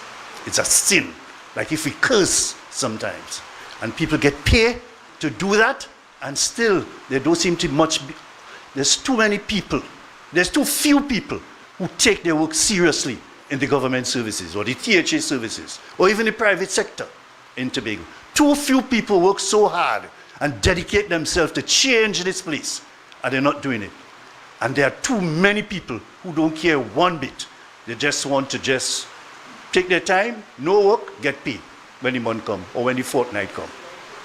I may just tell you, so if you don't know, but there's a particular division in which the secretary has a petition from about 200 persons saying that working 2 hours a day and getting a whole day pay is like slavery. And these people working for less than 2 hours, you're pressuring them to work at least 2 more hours than the half an hour or the 30 minutes that they work. And they send a petition to the THA, to a particular office. And they say 2 hours work and getting pay is slavery. How are we going to talk seriously about improving this great little island on the planet and looking at this big picture of sustainability on this island, which so many people have such poor and worthless work ethic? And I ain't talking about daily paid people alone, Chief. There are public servants, monthly paid people who are as bad in this place. We have to do some serious reflection and plan seriously about where we want to take this little island to make it the greatest little island on the planet. One of the other final things that I want to say, we have a situation now, and Chief, I could understand what you're going through, and I could understand the kind of pressure you're under. I've been through some of these things in my earlier political life, and sometimes I could forgive you. Other people are not prepared to do that. But you have to find a way to improve the relationship in spite of the political differences and political ambitions of both parties.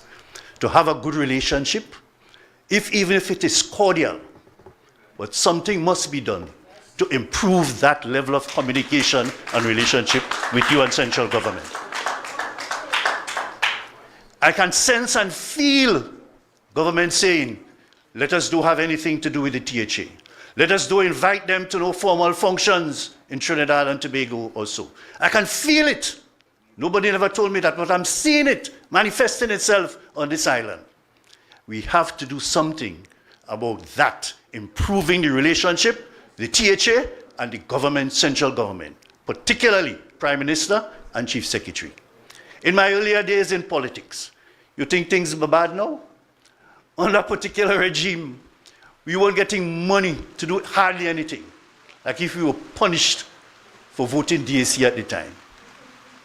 And I told the chairman, Lennox Denoon, God rest his soul, we have to take this thing frontally to the Prime Minister Manning at the time. We arrange and call him straight and say, we want to have a meeting with you now, as soon as possible. Manning is normally flamboyant style. When you want to come down? And we agreed on a Sunday at his office. And 3 of us went down. And we mend bridges. He understands what we're talking about. He now understands the suffering that we were going through, not getting sufficient funds to do so many things. Of course, that time we had better work ethic, so we could do much more with the little that we had. But the point about it is we made a special effort to bridge the divide and have a good relationship and to communicate effectively in trust and respect with the Prime Minister and the THA then. And that changed things until the government changed. So there was a good reprieve. I'm just saying that in spite of how bad things may be, or how they appear to be pressuring your chief, put that on the side. Let me put with pride and with ego on the side and approach developing this island a new business-like and trustworthy manner. Great degree of respect and understanding each other's role. And of course, and that pleased for the Prime Minister as well. And understand that we have to work together as leaders of 2 Islands, and particularly a leader of this country. We have to show greater example and be the benefit and leave a legacy that whatever we do today will be remembered by those who are coming in the future. Thank you.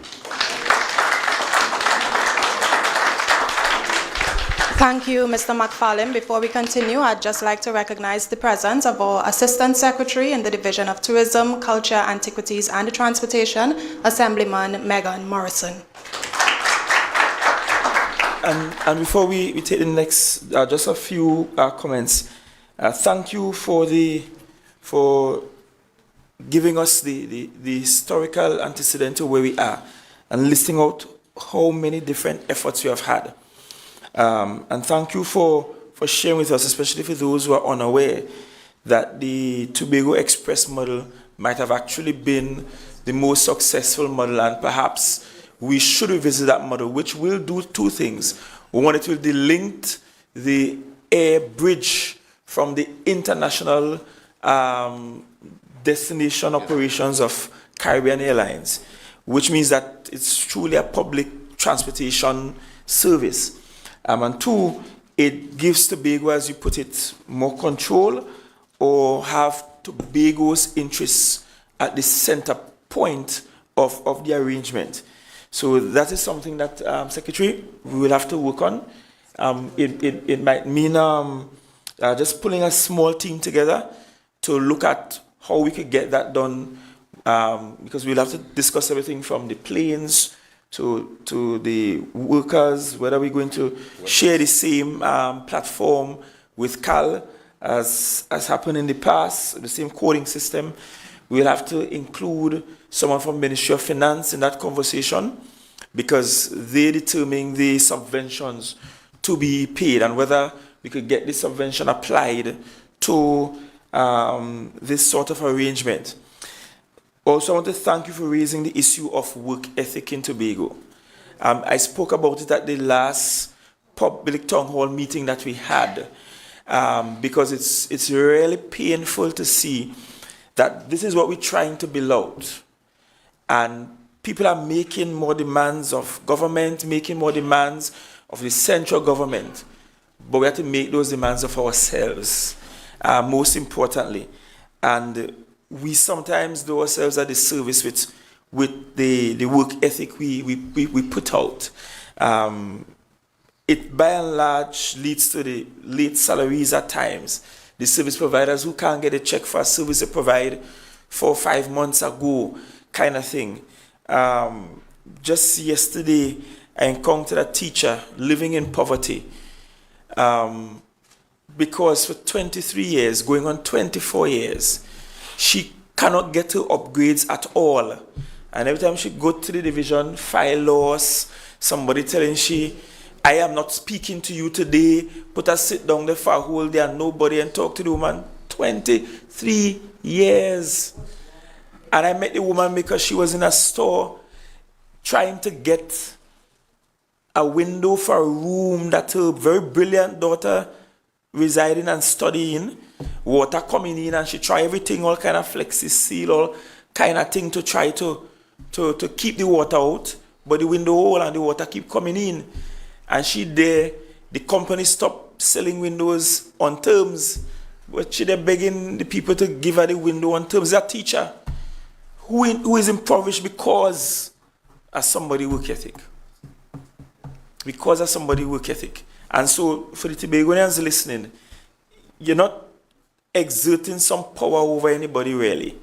It's really your own people that you're suffering. It's really your own people you're doing a disservice to. To your final point about finding a way, notwithstanding the conflicts, to have a relationship with Trinidad. That's a very interesting point.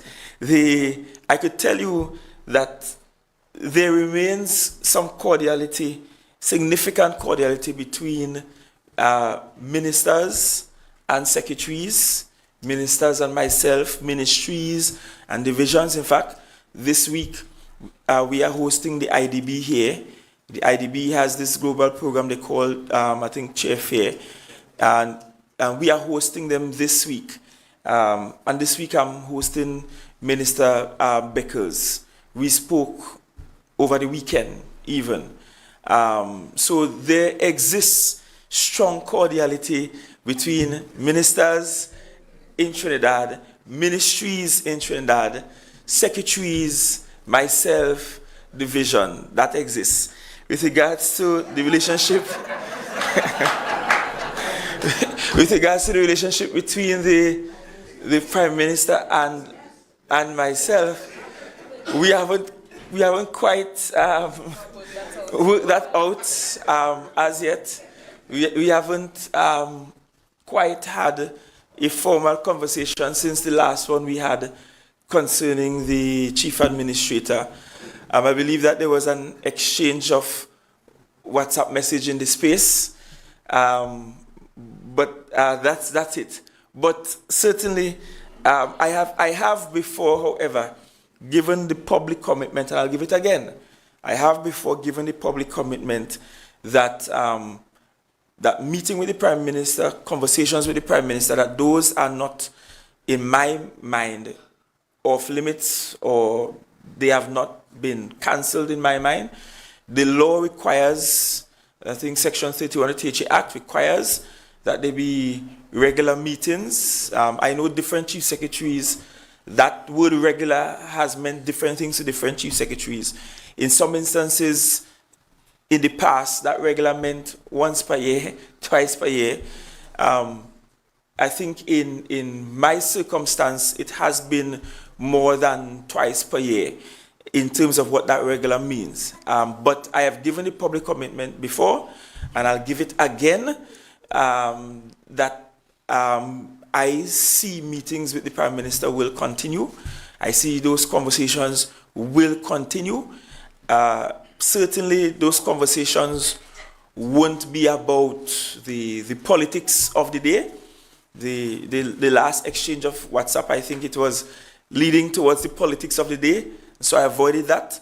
But once it comes to matters of state, those conversations would be had. And as a matter of fact, this week, there are some letters that I have to send to the Prime Minister on a variety of matters. So that communication will have to continue. And of course, once we get that standing committee going on the Tobago end, I will definitely lead by writing the Prime Minister and asking him to re-engage the standing committee, as happened previous to 2017. Because yes, the politics will continue apace, and I don't see that cooling down anytime soon. But we have to be able to know when we have the political wrangling, but when it comes to matters of state, we set that aside, do what we need to do. And we could go back to our political bantering afterwards. But matters of state are too important, I think, for us to not have that relationship. But I'll say one other thing though. I don't know if this was your experience. The thing that irks me most is the cordiality that does not lead to any fruits. What do I mean by that? Since coming to office, I've sat in so many of these meetings, had so many cordial meetings, so many friendly WhatsApp exchanges, so many nice picture taking out, so many nice video optics with ministries, with ministers, with elements in Trinidad. And then a whole year will pass, and the thing that they committed to do still ain't get done. And Jason talked about bringing all government services in Tobago. Let me give you one example. Town and country planning, which Tobago was managing up until 2001 by law, is we take it and send it down. We have, when I say we, I mean Tobago. Tobago take it, Tobago take it and send it back down Trinidad.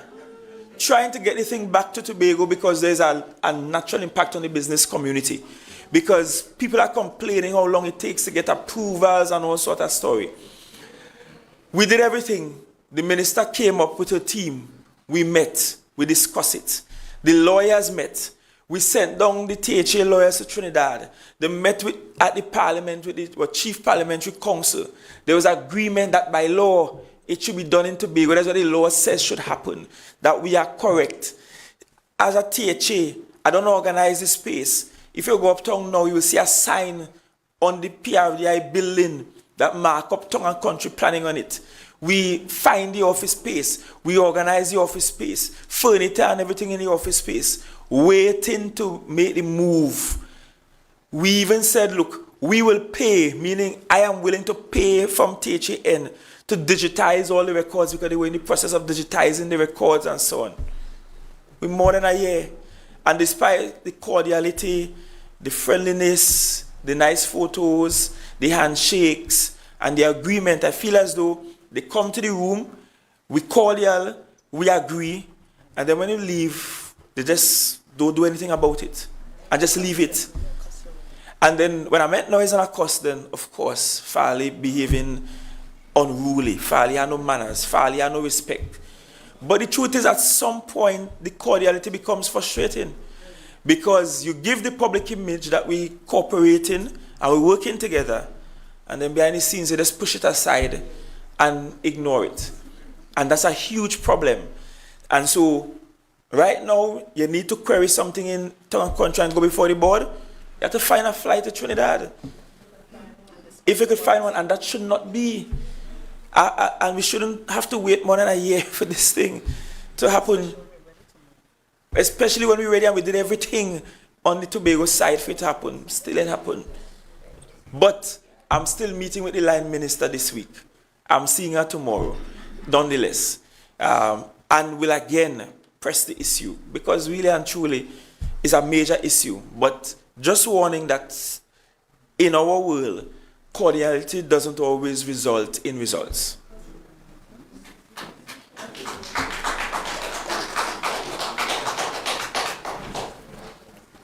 Not to take my guy's position, but I do think that when you do the backroom stuff that we don't see, and then all we see is the detention, we don't have the backstory to understand what went on. And so you lose politically when all people see is that part.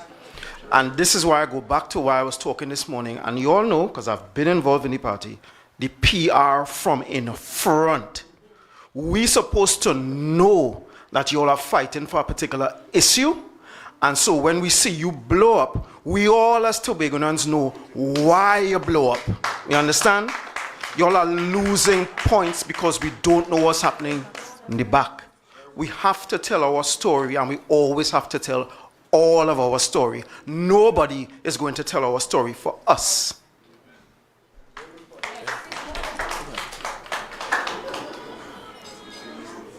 Morning, everybody. I forget what I was going to say. Okay. Thank you. No. I was just kidding. Thank you, Head Table, for giving us the opportunity to speak this morning. I want to share Your name and My your position. name is Alvin Douglas. I forgot. I'm sorry. My name is Alvin Douglas. I represent the Association of Tobago Dive Operators. I'm the vice president. My president is standing across there, so I have to make sure and big them up, because you're both me, Mr. Sean Robinson. I want to speak on personal behalf about the air bridge, and I want to speak on the professional behalf. Most people may know or may not know that I grew up in the military, the Trinidad and Tobago Coast Guard. I joined when I was almost 18 years old. And when we joined, there was one base. So we knew we had to leave the island, okay, and start a career. There was only 3 Tobagonians in the batch at the time, myself and Curtis is my batch, We train together, run together, and another one, he's in the UK, in the Canada. But with that said, cut a long story short, what happened? It was a terrible 3-4 years, and then they said, listen, let's start a base in Tobago. At the time, the leadership said, listen, the men from Tobago is supposed to be able to see their families too. So who is volunteering to come to Tobago to start the base? We put up a hand. We came to Tobago. We started to work the same shift. I'm just painting a scenario, and I want to ask you guys a question afterwards. We started the base. The base is working this normal shift as Trinidad. Commanding officer at that time came up and said, why is it that you're working at this shift? And the men that are from Trinidad cannot go down to see their families. This is a social problem, and the men is going to suffer, and it's going to be stressed, and it's the military. And so, as Tobagonians in the ranks, most was Trinidadians, but as Tobagonians, we will nudge each other and say, well, right, a precedent has been set. When we go down to Trinidad now, we could say, there's a base in Tobago, and if we transfer to Trinidad, something should be afforded to us to come home. Because they changed the system in Tobago for guys in Trinidad to be able to go down to Trinidad, guys from Trinidad to be able to go down to see their families. Tickets were bought at hand. I would be the driver who would go and buy tickets on the port and give my Trinidad brothers and sisters their ticket on the bunk. They don't have to line up. So we said, okay, when we go, we will lobby as young Tobagonians. So we're not working where we could go home and see our families. We would like to go home to see our families.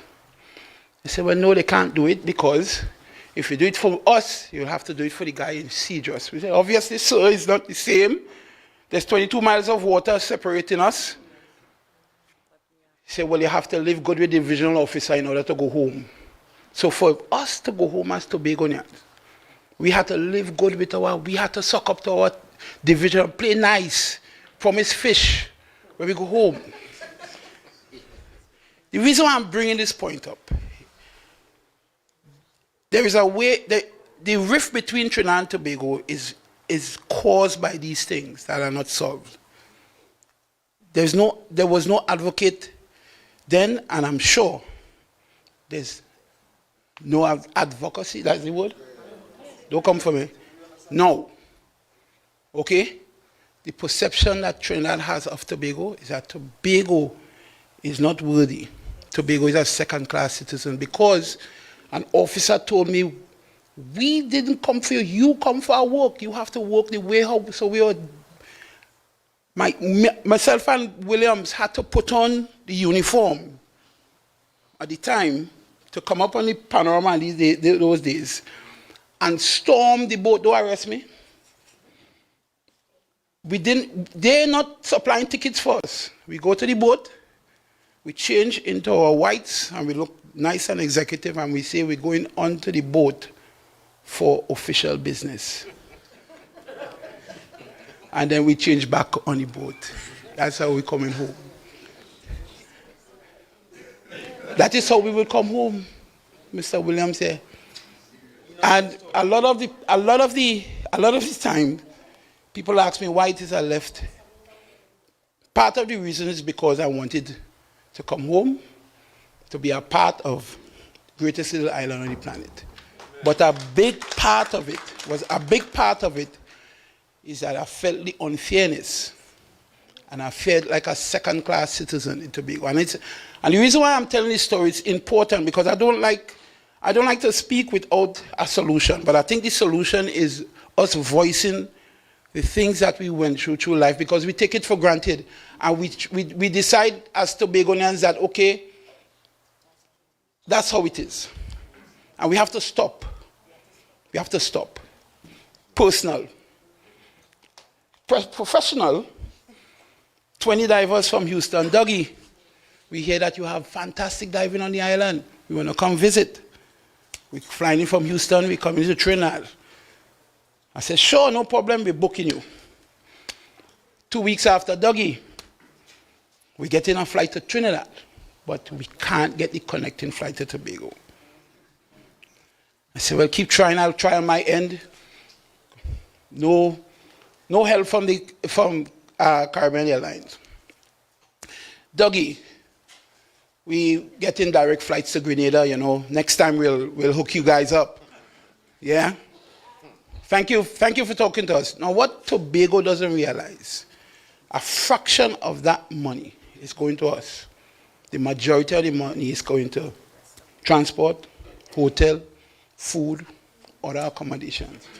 We lose millions of dollars as a tourism destination, especially if it is that we are trying to market to the Americans, because the Americans only get 1 week vacation, the average person. Europeans get 2 weeks, so they might say, well, we're going to spend a day in Trinidad. The Americans are not going to tolerate it. They're not going to come here unless they get a direct flight. So, again, to my point, if we are to make tourism a viable entity, we must solve this problem at the air bridge, must. Because when we go to these shows and they ask, how do we get to your destination? And we tell them, you know, that it's terrible. So we could offer gold here, we could offer the best diving in the world. But if they can't get here, and they can't get here timely, Grenada, St. Lucia, Barbados is the other option. Because to the Americans, if you ask America, where did you go on vacation? They will say, first they will say they went to the Caribbean. Because for the Caribbean, to the average American, the Caribbean is just one area. So they say, we went to the Caribbean last year. Okay? So Tobago is telling himself that they're special in some way. But if we don't have ease of transport to the island, we are already the most southerly island in the Caribbean. If we don't have ease of transport as a competitive edge, we're spinning top in mud, as we say locally. So I wanted to give you a personal perspective of what I go through, and I wanted to give you a professional. To this day, we struggle to have, we connect with the Americas, which is our largest and most interesting market. We struggle because the air bridge, the transportation is terrible. So that's my contribution. Thank you very much. Thank you. Just two quick things. And Mr. James want to say something as well. From your personal, we get the whole issue of equity and justice, because it's a historical thing. And I'm glad you share that story and what it meant to you, because I don't want the average trainee to think that our pushback is because we hate them. Our pushback is because that is what our life experiences have been. Our pushback is because we just want to be treated just like the man who live in West, South, or East Trinidad. We want to have the same access points and the ease of access. And when they could jump in a car, jump in a maxi, and get the ease of access, in practical, you look at how Trinidad is.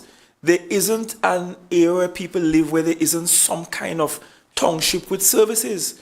You could just walk out the road for most people in Trinidad and have access to an incredible level of service. And even with the decentralization to give more power to local government in Trinidad, and as Tobagonians, we should support that, right? That there is now a push to decentralize power from the center. It doesn't take anything away from us. That's the direction the whole country should be heading in. That sort of decentralization. But it brings to mind why for us decentralization is so critical. If the THA did not exist, Tobago will not have the most community centers per square mile. If the THA did not exist, Tobago will not have the most health centers per square mile or per capita. If the THA did not exist, we will not have the best teacher-to-student ratio or the best quality physical plans for schools. That happened because there was decentralization of powers. Additionally, from planning is here, what's name again? Andrews, Bobby is here. Bobby always makes a point in meetings when we look at the growth rate of Tobago, population growth. You know when Tobago started to grow? Tobago started to grow population-wise when the THA came into being. The numbers says that when the THA came in 1980, that's when there was significant spike and growth in the population, the resident population size of Tobago. If the THA wasn't here, the resident population in Tobago would have been far less, and far more people would have migrated out of this space. So decentralization helps, and I don't know what we need to do differently so the country understands that so far as the Commonwealth nations exist, so far as countries around the world exist, it's replete with examples of how power can be decentralized without the state mashing up. The United Kingdom, power is decentralized all over. They have what they call devolution of powers. The state ain't mash up yet. And Scotland has the power that they could trigger referendum, and some of the last referendum failed. The people in Scotland decided to stay with the UK. St. Kitts and Nevis has a federation.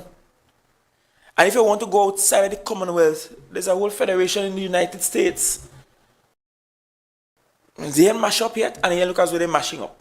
Despite the rift happening between some of the southern countries or the red states versus the blue states. The point I'm making is that this quest for autonomy, constitutional autonomy for Tobago, is not about mashing up the state, but it's about making the state a stronger state. It only makes the state stronger. And people like us in Tobago who are disadvantaged, we get a chance to feel a part of the thing and to enjoy living in the country like everybody else. So the question of losing business, you mentioned some countries that you lose business to when they can't get a flight to Tobago. Grenada, Barbados, St. Lucia, they might go Bahamas, they might go Jamaica. You know what all of those countries have in common? They are all independent countries. They don't need anybody else, anywhere else, to determine for them whether a flight could fly into their country or not, or to sign off on whether or not they could get an airline coming in. They do it themselves. We here in a meeting discussing, we need to try to get somebody on a CAL board, we need to get somebody on a Port Authority board, we need to see how best we could play nice, ensure we could make Tobago relevant to Trinidad. For all of these countries, build a business case, and all these countries, they have to build a business case for nobody else but themselves. That's the difference. And it ties back into the same autonomy argument we have been making. And no, I have not advocated for secession. And yes, there are people who share political affinity with me who might be leaning that way, but I am not leaning that way, and I've made it very clear that I am not asking for secession. But I've also made it clear that while I am very centrist on the issue, there will come a generation that will not be as patient as I am, and certainly not be as patient as Mr. McFarlane's generation, who will prefer to burn down the country to get what they want. I am still centrist and reasonable and saying, look, we need some constitutional arrangement to fix this thing in a permanent way. We can't come together ever so often to figure out solutions as to how we ought to beg for some of these things. And yes, I have no issue at all with making the case to the business community in Trinidad, because they are beneficiaries of this, and we should make the case to them. I have no issue at all with begging to see if we could get somebody appointed by us on CAL Board or Port Authority. No, I have no issue with that at all. But we have to get to a point where we find some permanent solution, because we'll be back here again if we don't. I just felt the need to point that out. Let me just James, and then I think I saw a gentleman in the Kangol. Yep. Smith. Okay, let me just say, I just so want come to the microphone in the meanwhile. No, for the camera's sake, sir, we need you to go to the microphone. Chief, I think we are forgetting something very fundamental.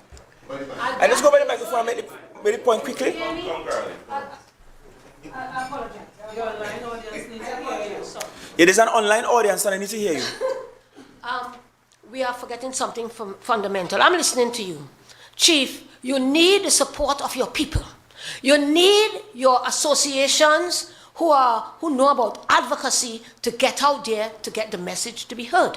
A lot of the people outside, and we are talking about this Trinidad and Tobago situation, the CAL and the everything, they don't want to hear politicians. This has been proven over and over again. Do the studies. They don't want to hear politicians. But if we have the person in charge of chamber, and they are on TV6 morning, night, and so on, and advocating that we want to have some kind of, with our self-government. We have people from the Fishing Association coming and talking about that, and so on, and advocacy left, right, and center. You are going to find that there's going to be a change in how Trinidad is going to perceive us. But if the politicians feel that they can do it alone, that's where you're making the big mistake. I rest my case. Agreed 100%. Can't do it alone. Let me just make this point before you speak. Let me just make one point, because we're talking about the air bridge, and if we don't mark it down, we're going to forget it. The only airline that has the seventh freedom rights on the air bridge service is Caribbean Airlines, and that is controlled by civil aviation. So going back to what you said, all of these agencies that are controlling us in Trinidad or have final says in Trinidad, that is one of the first hurdles we have to overcome. I know you did it with Tobago Express. I was part of the discussion with Alan and all of those. It took forever to get it done, to get the agreement. But any airline that wants to travel between Trinidad and Tobago and vice versa has to have those seventh freedom rights. And that can only be issued by civil aviation. And the problem with that goes back to what you were saying. Everything is in Trinidad. Decisions that affect us here, ultimate decisions are in Trinidad. And that is going to be, that's where the separation of powers in the United Kingdom has worked well, because those separation of powers allow those individual, Wales and Scotland, to make their individual choices. And until we can get to that stage and not have somebody, for whatever, we can make a very strong economic reason why we should have somebody on that air bridge other than Caribbean Airlines. But if we do not get the permission of the civil aviation, we can't do it. And that is a challenge we're going to face. And we have to be, have that in our mind, because that is the concern I have. But sorry. Yes. And I just want to support the point being made by Mr. James. As we go out and we make contact with different airline carriers and charters and so, those who may have been knocking on the door of Tobago for a little while have always indicated the difficulty with getting that 7-level approval from Caribbean Airlines. From civil aviation, sorry. So it's a real issue. It's not that people are not trying. It's not that there is not willingness to come on to the Tobago Air Bridge, but there are a lot of administrative issues and hurdles that we'll have to jump through. Finally, yes. Well, good day to the head table. It's a very long time I haven't come to these meetings. But, you know, I mean, just recently I listened to a conversation. Name, sir, before you continue, your name? My name is Ruben Clement. I'm the owner of Tobago Limited. All right. Now, I came here today because, you know, just recently I listened on social media, and I actually believe the conversation is really started in Tobago, right? Now, some things might come over on the political end or whatever, but the seriousness that what is going on in Tobago for many years. And we sit here this morning, I get bored, I actually went outside and take a drink. Because I went out and take a drink because I'm tired of hearing this, right? Now, I have a business that I've been in Tobago now for many years. Many people who sit in here, right, have been part of the loan guarantee and many different things. And I think some of them are still paying to today, right? On top of all the situation that is going on in Trinidad and Tobago, everybody is sitting here, have invested a lot of money and lost a lot of money, and is true to the same situation. Even right now, I actually decided not to come back fully into the tourism sector last year. And I believe going forward now, because I always thought it will take 10 years for Tobago to come back from where it went, right? And now I'm actually looking, there's a new THA involved, there's a lot of new things is happening, right? And I actually find the conversation is good, but I've listened to a lot of people here let go their stories and all of that. But the stories tells you one thing, it cannot go on. It literally cannot go on, right? And I believe if we're looking at where Tobago has suffered and where we need to go, right, Caribbean Airlines is not really the future, if we're serious. If we're talking about the little island and what Tobago can do, right? Because we have so many stories about Tobago. The cleanest little green island, the Robinson Crusoe story. You understand? And I've seen none of these things really came to fruition, right?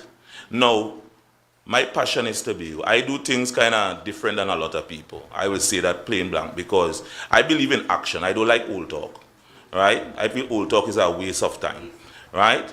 And I find we waste a lot of time over the years. I listen to Caroline. Caroline is a mentor of mine. She has brought me in. I sit with Chris and all of them on the board already, right? And I know the struggles they go through. Right now, I drive down into Crown Point this morning, right? We're on the end of it. Right, and we are going into a new thing. We've got Tobago Carnival and all of these things. And this is what we're talking about. No boat, no plate, right?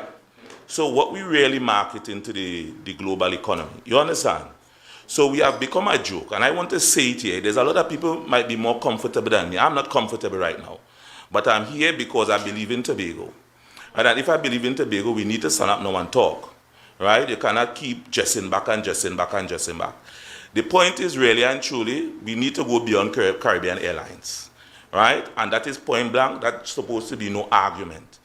The politics is if the government decided that, and the business sector in Trinidad, the money people in Trinidad, who affects Tobago more than the politician, need to understand they need to step off and let Tobago get to grow, right? And we got to get serious here, right? Because Tobago cannot continue being lost in for many years, and some people take it for a joke, right? And the joke is not just the politician, it's the big business people in Trinidad who is investing their money in the Caribbean, Barbados, all over. They're coming up with their powerboat, right, and enjoy the great race, right? But when they look where their investment is, where are their investment is, and we got to get serious, right? Tobagonians, there's a lot of young people in Tobago who have a lot of ideas, because where I walk, I see Tobago ideas more than most people who talk what they talk. And I'm saying Tobago have the talent here. We don't need to go away for it. It's here. What we need is the business sector and everybody getting more and create a level of demand for Tobago that even the central government cannot argue about it. Right? We need to start to get content creators. We need to get our young people involved in content creating. We need to get serious. That's my piece. Glad to be here. Mr. Clement, just quickly, you still have that app that you were working on? I actually have 3. 3? All right. Yeah. Yes. Yes, good morning, Head Table and everybody here. My name is Mike Wormsley. I have Hibiscus Heights, and I want to let you know that before COVID, 40% of my occupation was coming down from Canada. I now have 0. Even I have trouble getting backwards and forwards to Canada. I just managed to get a flight on Caribbean for 2 weeks' time, $740 Canadian one way. One way. And I didn't buy a return ticket because I want to find another way back down. The next... Air Canada just pulled out. And Air Canada just pulled out. We used to have WestJet, we used to have Sunwing, and we were getting... Just Hibiscus Heights alone was 40% occupancy from Canada, and we've really noticed the difference. But I want to go to another point now, which is back to the air bridge. 2 things. 1, the booking system for Airbridge. Why is it that it's not Amadeus? Is it Amadeus, Chris? I think you... Yeah. It is operating on Amadeus or not? SEBA. It's SEBA is the booking system for Caribbean Airlines. Okay. So, but why is it we have to have so many standbys? Why is it people have to just go and stand by? And they can't just take that person that was on had a ticket, didn't show up. Why can't they take that off and resell that ticket straight away? Yeah, the system needs to be... Let me just jump in case people don't understand. If you have a ticket for tomorrow, but I get on standby today, they have not been cancelling the ticket for tomorrow. Correct. That's one of the complaints we're getting. So that seat looks like it's booked for tomorrow. Now they keep telling us they've done it, but anecdotal evidence is that it's not happened. Yeah. Okay, so that's your point. Yeah. But yes, so that's my other point. But the real thing, can we even look at THA taking over the air bridge from Cal? Can we run it? Well, actually, that's one of the solutions that we're looking at. That the local air bridge, let Cal focus on the international and the local. Just as we did with Tobago Express, we manage the local flows. We could have private investors buy their shareholdings and so on into it, and drive the traffic between the both islands. Yeah, but certainly for international guests, they have to come through, pretty much have to come through Port of Spain, and we have to have the air bridge. Thank you.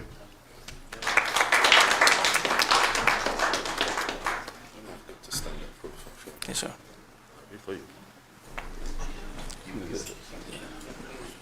Morning, ladies and gentlemen. Good morning. Morning to the head table. My name is Bertil Taylor. I'm from Castara. I am the president of the Castara Tourism Development Association. And I'm also a business owner in the community. I own a guest house. So I'm really affected, just as anybody else here. I would have liked to see on the head table a representative of CAL and also one of our representatives, either the East or the West. Because we all sit here and we have no representative from these agencies. So we're literally speaking to ourselves. So in order to send a clear message that we are not happy and we are not totally satisfied with the operations of these agencies, we need to have them here present. So therefore, we must establish good relationship with these agencies. We need to have them here. How can we solve the problem? We all know that CAL is basically a political appointee. So we have to go direct to the source, and the source is the government. So it seems like we are not in good relationship with the government. We cannot fix this problem unless we can have conversation, proper conversation, across the seas and back and forth. So we're just going to talk here all the time, talk and talk. Castara just won Best Tourism, one of 20 countries, and we are in line for upgrade. And in September coming, we have a few people who were going to come to Castara to mentor us and to give us ideas how we can go forward with our community tourism. So therefore, if our airlines are not properly sorted, we could be left out because you have a deadline. So we need to get this problem solved as soon as possible. Tobago suffers. When you go to the port in Trinidad and you see how the people sit in the shed, and even the people who sit in the car in the middle of the day in the heat, just to get on a ferry. And this has been happening for decades, long before many of us have been born. And we're still fighting for that to change. And we have people who are in power, who are born and bred here, who can solve this problem with a click. You had a party for the kids from Trinidad, right here in Pigeon Point. No problems. And they had no problems to get a flight to send the kids home. And they're kids of politicians and all of that. And we are here who are doing business. The economics of Tobago rely on the transportation system. And if we can't get the transportation system up and running, all our business is gonna die. It's gonna waste of time. So I like the idea of us pursuing our own airlift. But how can we do that when the final say comes from down the road? I don't know, maybe we have some very wealthy business people on the island who's willing to put in their monies and see how it turns out. But at the end of the day, the government is in charge. They have the final say. So we have to have some way how we can communicate. An old guy said to me many years ago, now I don't want you to get me wrong, he said, you'd never kick an ass before you kiss it. Before you kiss it. You never kick an ass before you kiss it. I'm done there. Thank you very much. The Secretary wants to say something quickly. Mr. Taylor, good morning, and good morning to everybody again, and thank you for your comments. I have been largely silent because I came here really to listen. But what I would put in the mix in terms of people asking questions about the relationship between us and central government, approximately 3 months ago, they constituted a national airlift committee. And this National Airlift Committee is headed by the Minister of Works. The Minister of Tourism is also a member. I have been asked to be a member. They asked for a representative from the Tobago Tourism Agency Limited, and it comprises a number of stakeholders who have interests, say, in what is happening at the national airlift level. We have not had a meeting. That's the first thing. But I think in light of this crisis that I will get a phone call maybe before the end of the week for us to have a meeting.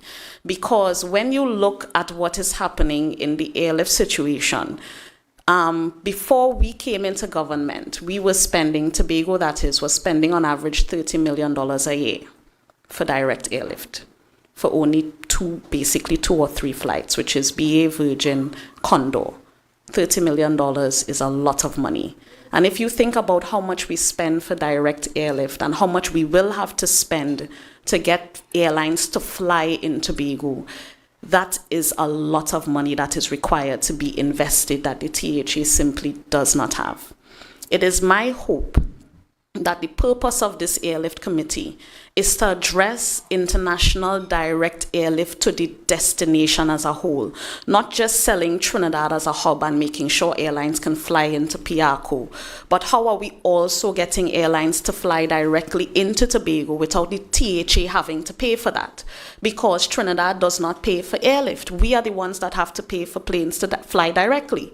So if you're putting together a national airlift committee, it means that the government of Trinidad and Tobago recognizes that we have to sell Trinidad and Tobago as a destination, Trinidad and Tobago, and ensure that either planes could fly directly into Piarco or directly into ANR, or if they have to fly into Piarco and people have to connect over to Tobago, that there is an adequate connection between the two islands. I do anticipate that coming out of this situation that has enveloped the both islands, that this committee will be convened. And the beautiful thing about crisis sometimes is that you have a stronger argument when you go into the room. Because when I go into the room, I go into the room telling them, is either I'm coming into this room to help us fix this, or let's not waste time with the platitudes, because the time for us to talk is over. We have seen what the economic fallout is for us not to have connectivity. Carl has already said they spent $15 million in 48 hours because 93 pilots decided they were not coming to work. Today, they are still experiencing cancellations and delays. The situation has not been sorted.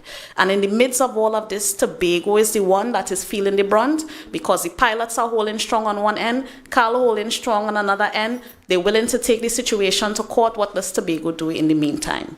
I do certainly think that one of the things that we have to pursue aggressively is taking up the powers that we do currently have under the 5th schedule. It would mean that Tobago may have to create something like a transportation authority that is managing both our air bridge, sea bridge, ground transportation situations, because PTSC is not serving us adequately in my view, so we have some challenges with ground transportation.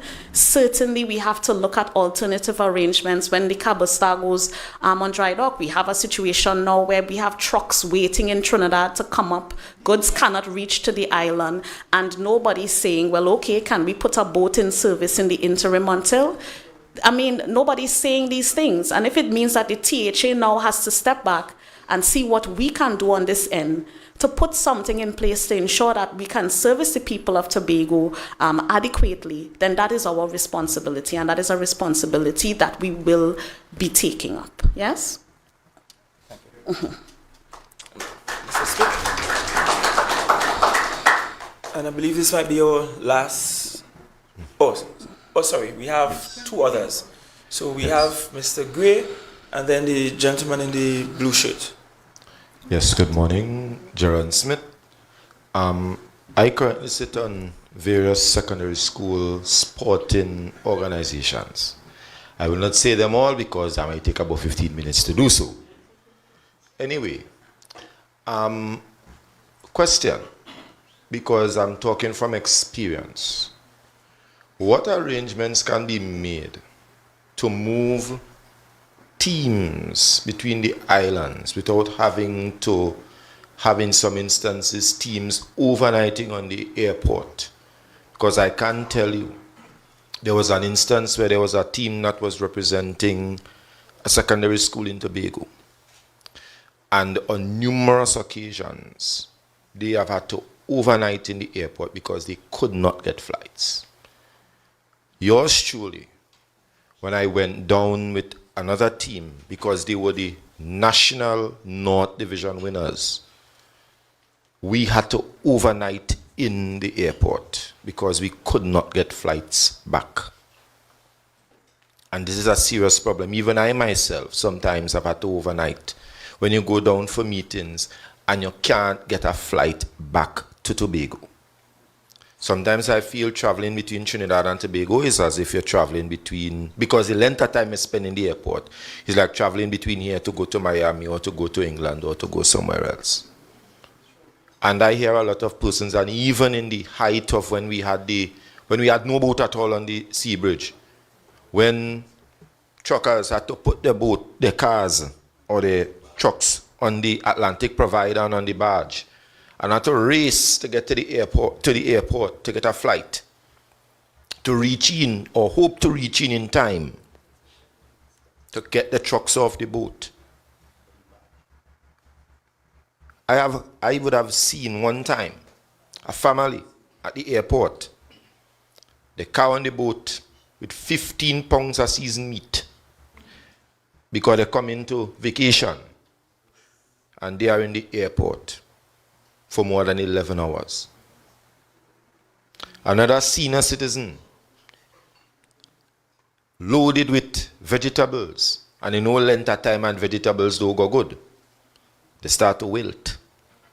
She in the airport for a certain amount of time, and I would have been there, had to miss another day of work because of that. And I just came down for a simple board meeting. And imagine you come down and you have to, imagine leaving home, and you have to pack a sheet, a jacket, just in case. You have to overnight in the airport, and you know when you make 12 o'clock in the airport, there does use one air conditioner in the day and must say another air conditioner in the night because it is even more colder in the night. And I'm asking, because it's a serious comment, there are teams that will be representing Tobago in various leagues in Trinidad, and they usually encounter difficulty with getting flights or even ferry tickets. Because sometimes, like we said, that they get the schedule now. Sometimes flights are booked way into October. How do they travel between the islands? Could any special dispensation be put in place for teams to travel and not have this trouble to move between the islands? That's my 2 cents.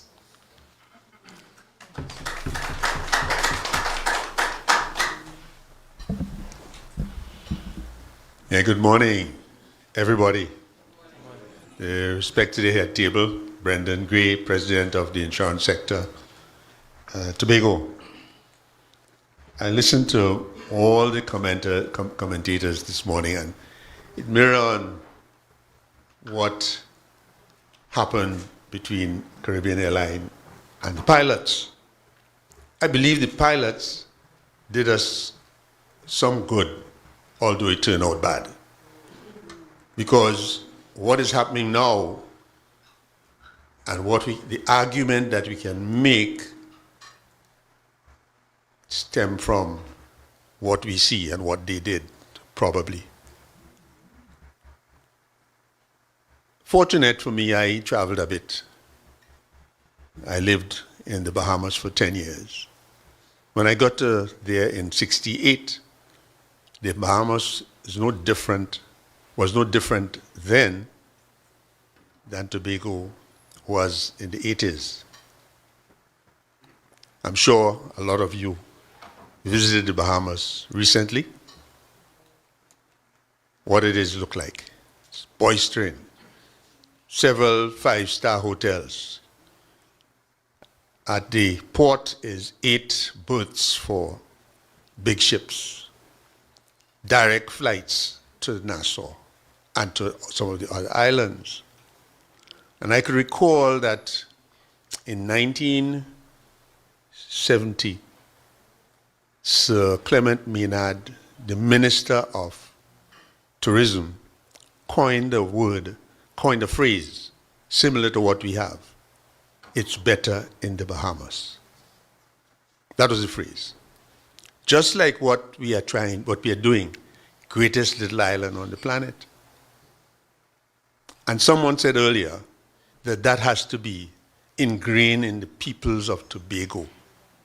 That must be the vision, it must be the motive, it must be the belief for every Tobagonian to believe in and work at the greatest little island on the planet. But how do we get there? I came back here in 1986 for an idea. The idea was, Mr. Robinson said, internal self-government. I came back to Tobago because of that. What are we doing? What have we done? How are we going to get this autonomy? What are we doing for that? What is the motive? What is the work that is required to obtain that? And if we could, all Tobagonians, understand why we need it, how are we going to get it, I think it would be a plus where we go. The chief spoke about it earlier today, but I'm saying, what are we doing to get that? That is what we must focus on, and the greatest little island on the planet will be achieved. We must speak to it, to the Tobagonians, so they understand what it means to the individual. The individual, how it impacts on you, what are the benefits, how it impacts on me and everybody. I think that must be our motive, our work, to explain it. Yeah. And I'm speaking about the Bahamas. 8 berths. How many we have in Port Scarborough? We are struggling now. I understand that we are trying to get our port fixed. If we get that fixed too, it would ease up some of the issue, because boats pass Tobago to go to Trinidad. Planes pass Tobago to go to Trinidad. We need to talk about our port. But again, to get that, the autonomy, to get our university is the autonomy. To get anything, we need the autonomy. And we need to focus on that. Then we won't have a problem with whether we want to get the express flight from Trinidad. We don't have that problem. That wouldn't have been a problem. So that is what we need to focus on. Today, tomorrow, all the time. Thanks. Thank you.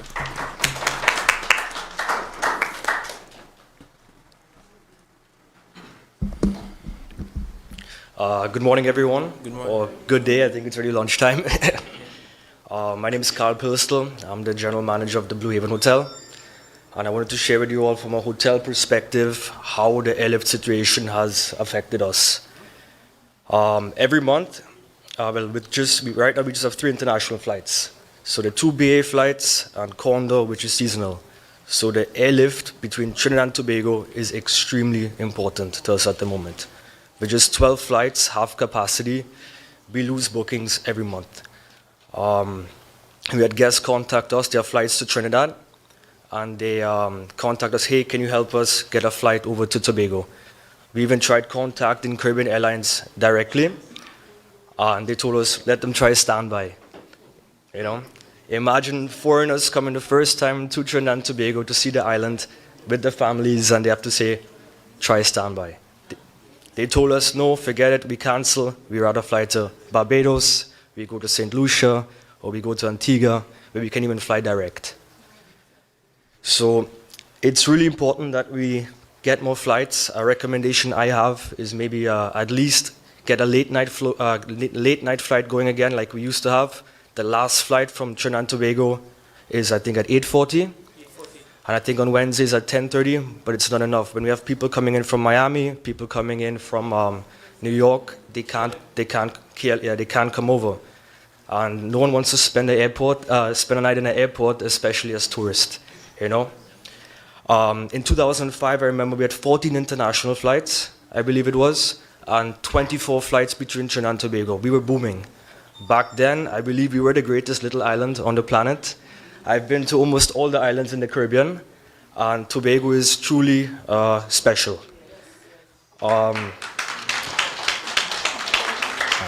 Thank you. Okay, thank you very much.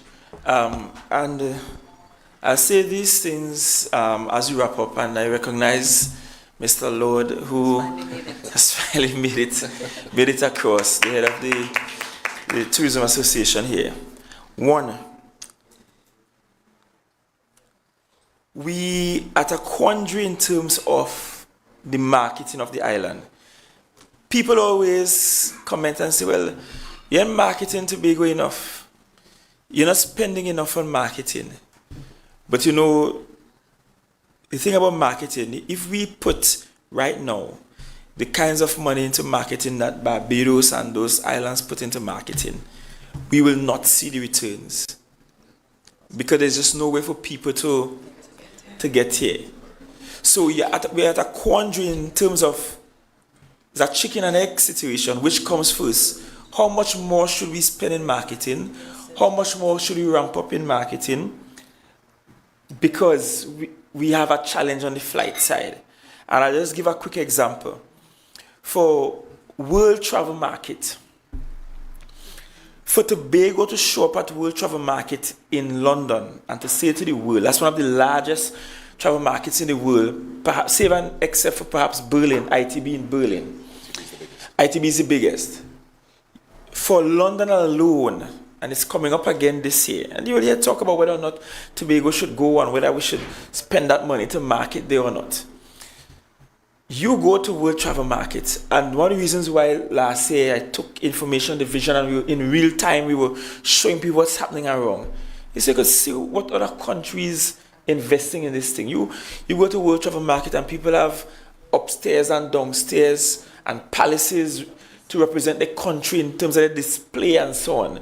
Sleek, modern, and I can't only imagine how much they spend on that. We just have to pray that Trinidad tourism decide to come along, because if they decide to come along, we split the cost half and half. But if they then decide to come along, it's about what, 80,000 what, US pounds? 80,000 what? How much? 80,000 pounds just to rent this space without the booth. And we didn't even do the booth yet. And Trinidad and Tobago, we saw come across with like a shock.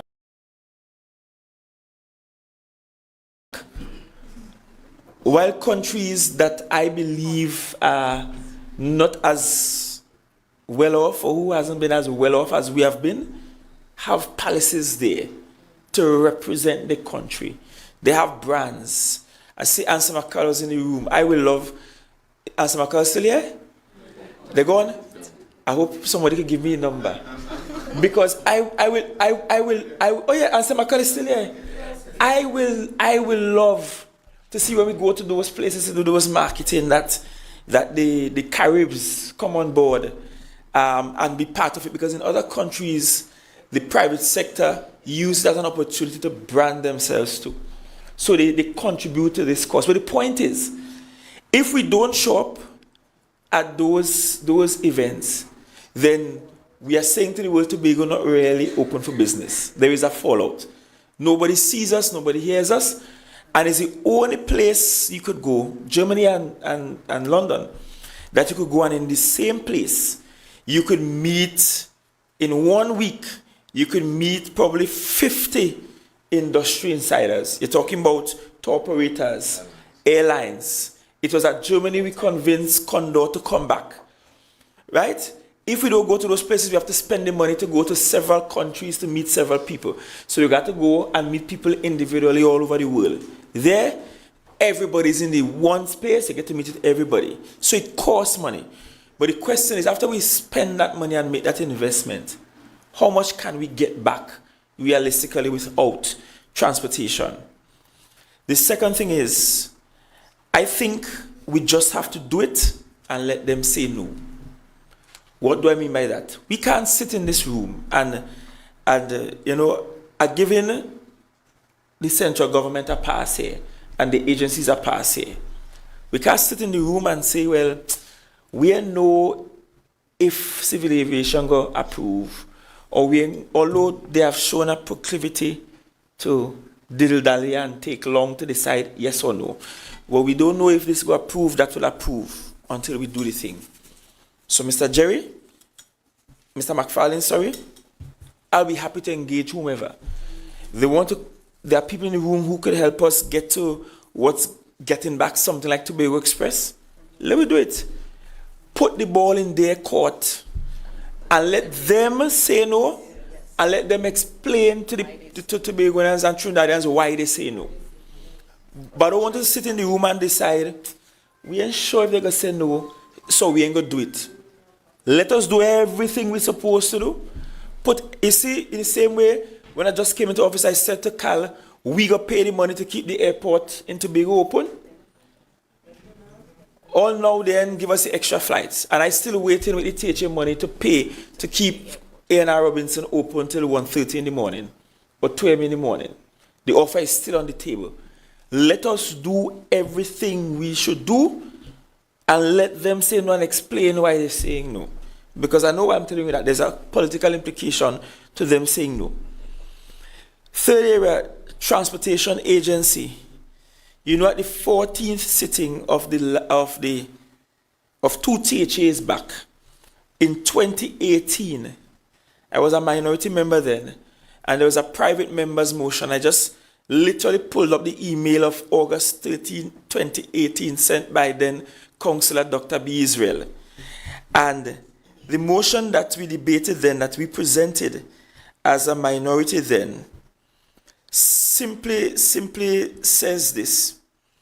Whereas the Tobago House of Assembly is a corporate body with direct responsibility for the formation of policy regarding the items in the 5th schedule of the Tobago House of Assembly Act, and whereas the THA is therefore indirectly responsible for the operations of the Port Authority of Trinidad and Tobago, Caribbean Airlines Limited, and Public Transportation Service Corporation, and whereas Tobagonians have been experiencing hardships, anxiety, and frustration in exercising their fundamental constitutional right of freedom of movement via the public transportation system in Tobago and the air bridge and sea bridge systems that exist between Trinidad and Tobago, and whereas the government of the Republic of Trinidad and Tobago have set precedents by demonstrating an understanding of the uniqueness of Tobago's needs and thereby approve the creation of a separate Tobago tourism agency as opposed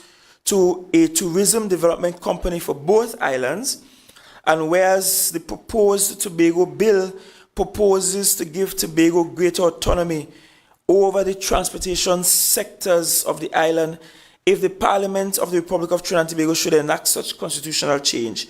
Be it resolved that this House writes the Cabinet of Trinidad and Tobago as a matter of urgency, indicating the need for a Tobago transportation agency with the responsibility for all transportation needs specific to Tobago, that is, ground transportation, air transportation, and sea transportation, and be further resolved that the Tobago Transportation Agency be implemented immediately, notwithstanding the proposed Tobago bill, as the Tobago transportation sector is in dire straits.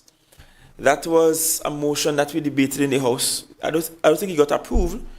I think it was voted down. But that's 2018. And the email sent to the clerk at the time, Ms. Sharon Comby, August 13, 2018, for a private member's motion. And here we are in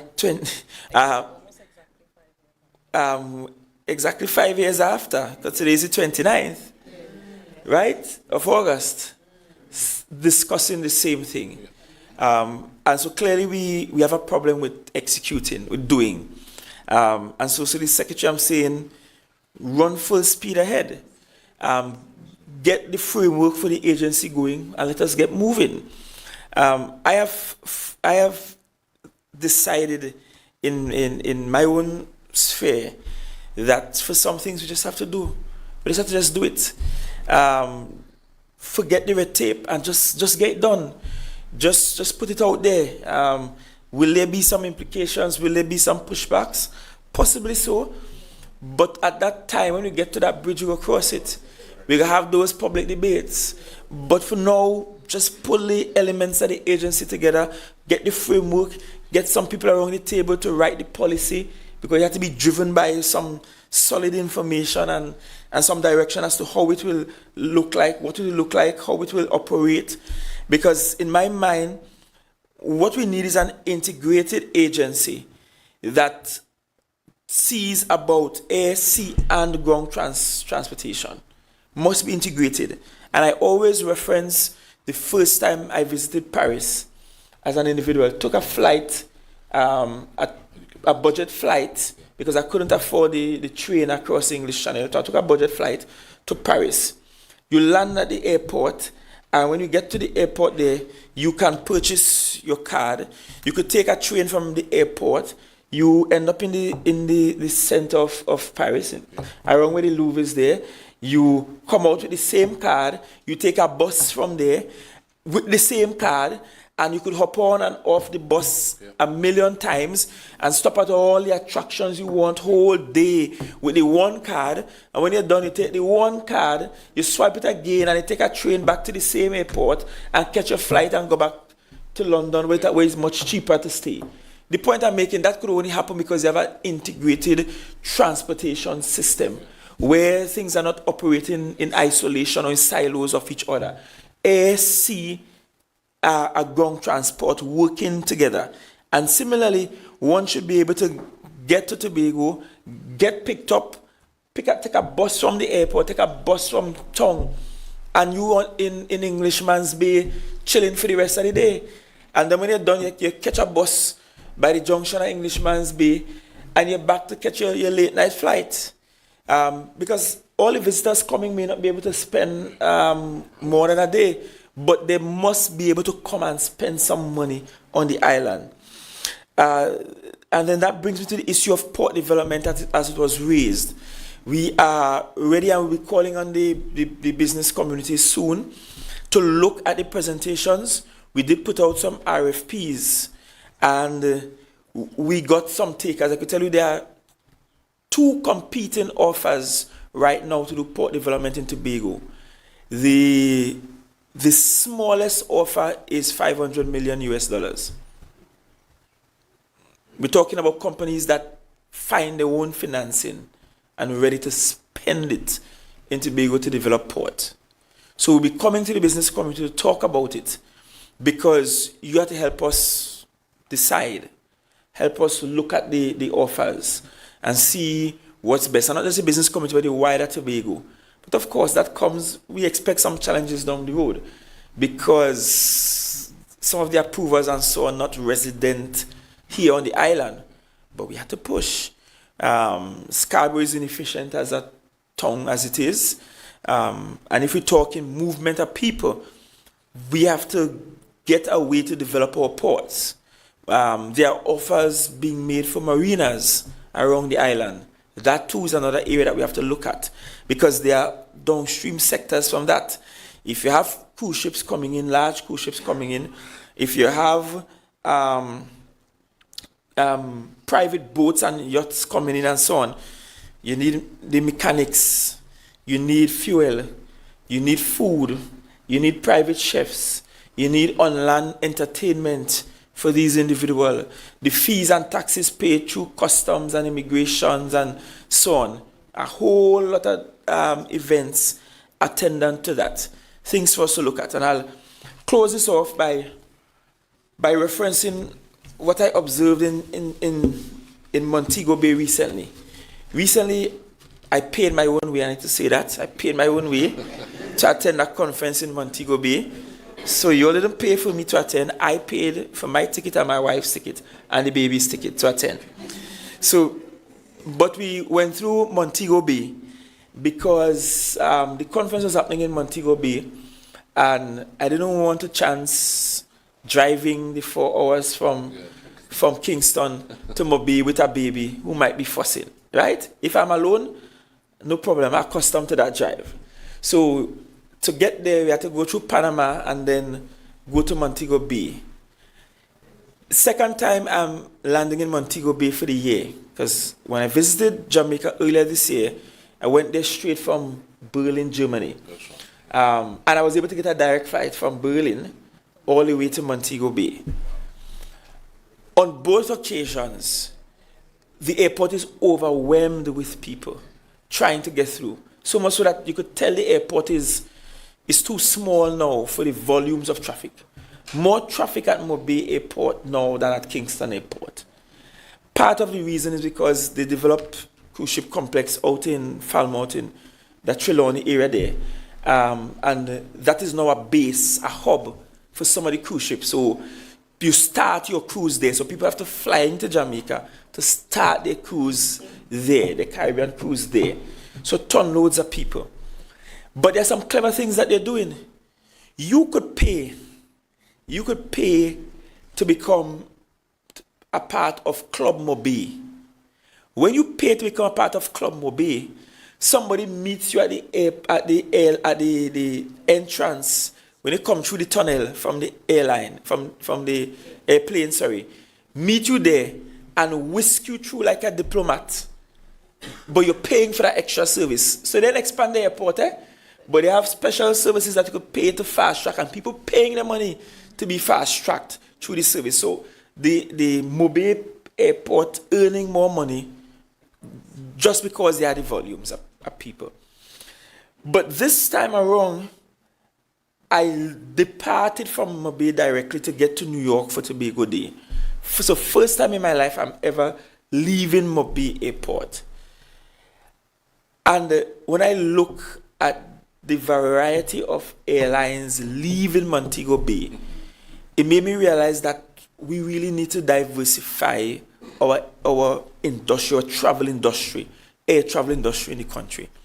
And I understand why we're doing it the way we're doing it, because it's protectionism. We want to protect Caribbean Airlines and let them reap all the profit. So somebody somewhere is glad that Air Canada pulled out, and you see Caribbean Airlines dropped in, and the flight is now 700 Canadian one way. Massive increase in the price versus what you got for Air Canada. But as a country, there's a difference between patriotism and nationalism, right? We could be patriotic and love our country and still open up the sector needs to be open across the board. How many years now we have BUE/Caribbean Airlines in play? We had that since independence, before independence. How long now? If at this point Caribbean Airlines at this point can't stand up to the competition, they need to ask themselves whether or not they should be in the industry. But we have to open up this sector. Trinidad and Tobago, Piaco Airport is one of the largest in the region. The acreage on which Piaco is larger than any of the other airports in the region. In the region is a massive piece of acreage. I did the comparison. You could Google it and look at it. I will find back the figures and put them up. The largest. But Piaco has one of the lowest international arrival rates, which says to me the nice new airport they're building in Crown Point could build, and that means absolutely nothing when it comes to arrivals. Because the size of your airport has nothing to do with your arrivals. That's what the data shows across the region. That's what the data shows. And so one of the solutions must be opening up this sector altogether, just to get people here. Mobay Airport, which is smaller than Piaco, should not be busier than Piaco. Open Skies Agreement. And we have to also say to the country as a whole, tourism is a valuable alternative to oil and gas. Yeah. It is. We have been sitting down, benefiting from oil and gas revenues and hoping every year that the price of oil and gas go up, so we increase our income. The rest of the region know there are no oil and gas, so they're doing everything possible to get people through the airport.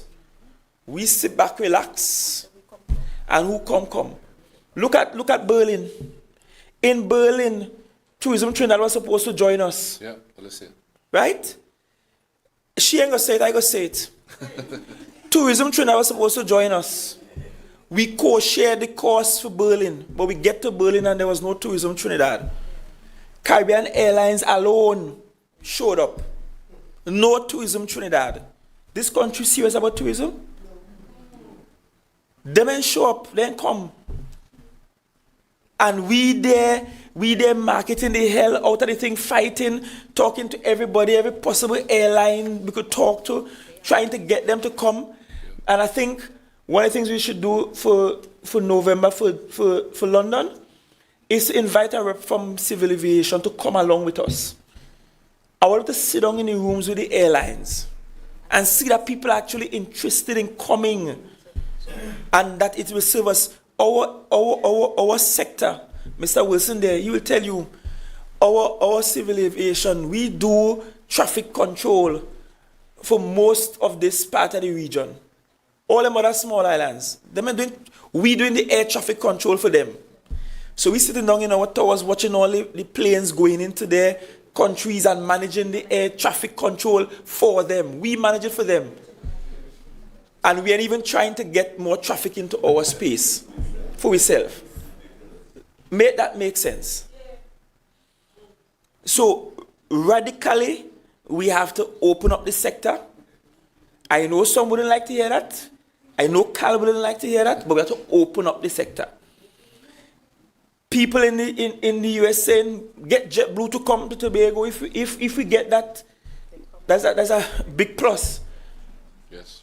But the thing is, they're not coming to Tobago, and somehow it's a challenge to allow others to come. But I'm saying, going forward, if there is no other takeaway, the takeaway must be that we should put the things in place, and let them say no. Let's not just sit down in our rooms and say, they might say no, or they go say no, or they wouldn't do it. Let's just do it, and put the ball in their court, and let them say no. That's just what we have to do. But I thank you all for being a part of this.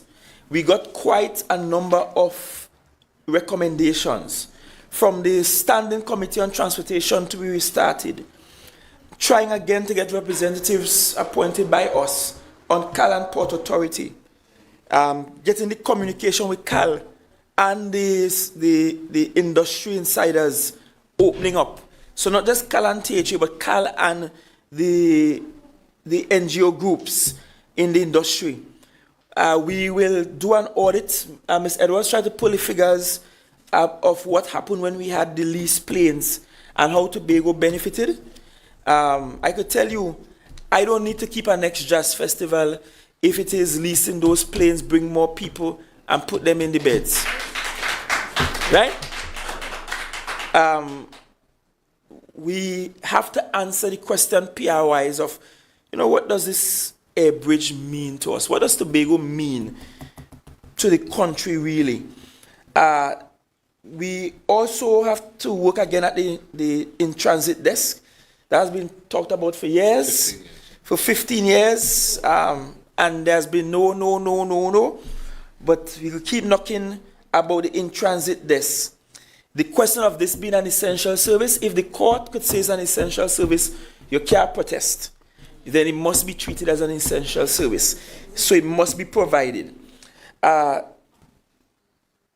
McFarlane, we really want to press gas, and I want to also immediately say to the Secretary, I will want Mr. McFarlane to be part of that small team to investigate and look at getting back something akin to Tobago Express and how we get that moving. We'll have to take a look at Cal booking system again. I love the suggestion of the Answer McCall gentleman. We will get in touch with the manufacturing sector. We'll invite them up. In fact, I met with them, I think it was either late last year or early this year, here in Tobago. But we need to get them and let them know how much they benefit from the exchange of trade. I will have some more data from Overt Finance that I could bring to bear on that conversation. Because we have the data. We have the data in terms of the spend and the cost of living differentials. In terms of getting people, and I want to end on this point, because it was raised several times, getting people to buy into the greatest city island on the planet and getting that into their psyche and so on. One of the things, and as I sat here, it's coming to mind, one of the things that we need to start doing is perhaps the branding of the island and things on the island. So you see all of them THA buses up and down the place that just in stark white or brown or so on. Brand it, put it on it, let it be in people's face. When they go to sit down on park benches, it must be there.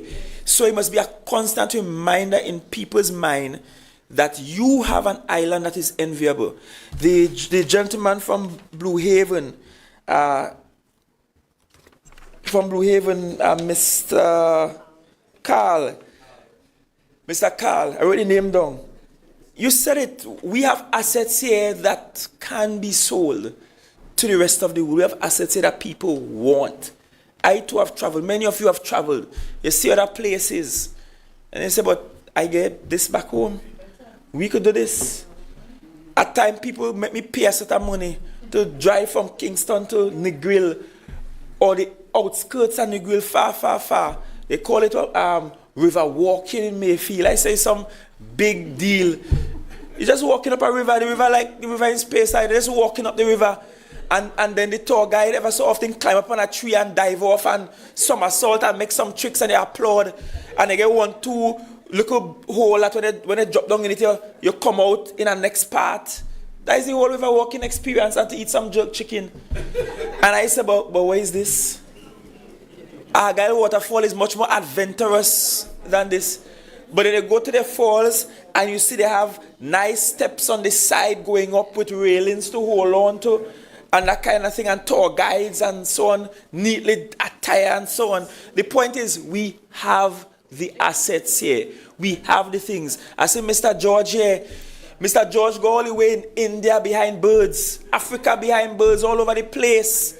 And then we live in a country that is what, 4th in terms of population density for birds, 5th in terms of population density for birds, as small as we are worldwide. I've had friends come here.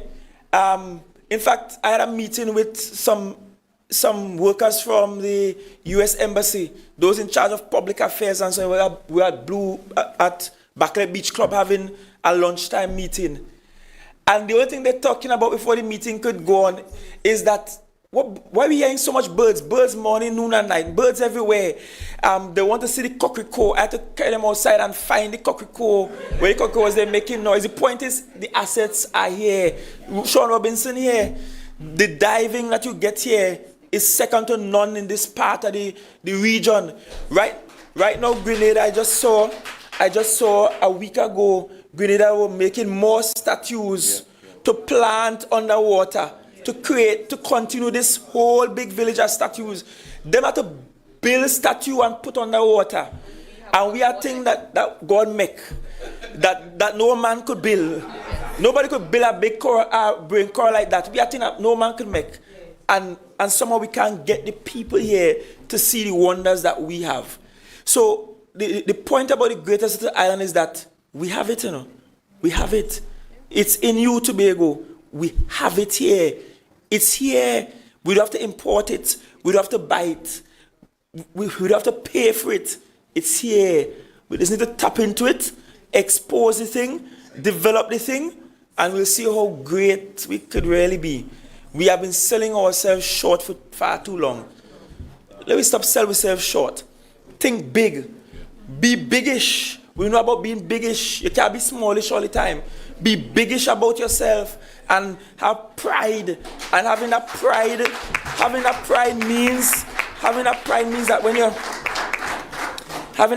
that when you show up and you know your job is to clean the side of the road, you ain't just skimming it with the zagay and go back home. You're cutting the thing down deep because you don't want to pass and go back after a day or two. It means that you're picking up the stuff you cut and instead of just showing and you're picking it up and you're putting it away so it could become compost somewhere else and cars will have to swerve from the thing. It means that when somebody come into your parlor, you end up dry face and sulky. It could be a nice humble parlor, and all they're selling is cricks and cheese and bread and solo and thing. Man, smile, man. Keep the parlor clean. Clean it out, clean out all the cobweb. You shouldn't have dust on your tins and things. Wipe down your shelves nice. Put on a nice t-shirt and pants and shoe and thing and go to your parlor and sell with pride and so on. And if the parlor downstairs your house run a little cable line downstairs, so you got a nice good TV in your parlor and thing, and greet them with a smile, and you don't have to even be as articulate as I am. You don't have to even know the Queen's English to be nice and polite. You just have to be your best selves. And when I think of the Tobago that have harvest, where stranger could just walk in your house and get food, plus get food to tote. Christmas coming, and somebody know they're going to buy the most down my alman nose, and lining penny savers out the door, right? Out the door, because you want to bake the most black cake, and you must get homemade bread, and you want to share with neighbors. We want that Tobagonian spirit in everything we do. That is what we want. So when a visitor comes in Tobago, like when I went into Mobile the other day, and my wife asked me, you know the taxi driver? I said, I know the man from nowhere about. But the way the man behaving with me and making joke and talking, I swear the man know me from long time, right? That is what we want. That is the embodiment of who we are. We do that, then more than just getting airlines and boats and ships sailing in here, we'll get people to come and come and come again. That is why Porridge and Alibaba and them doing good up in Castara. Right? That is why I just go there and meet people who there for 13 straight years, 15 straight years. Because when they come there, they could walk down on the beach and lime and play dominoes and cards with the fellas there. Right? Now they could smoke a piece of joint without getting harassed by the police too much. They could jump on any fisherman boat. I guarantee you they could jump on any fisherman boat and just go out to sea. And even if they didn't want to go to see somebody in the corner, they put in some piece of fish on some grill and they could eat that too. And people embrace them. That is the basis of a successful tourism industry. We have it, Tobago, we have it. Let me just do the thing. Right? Thank you very much.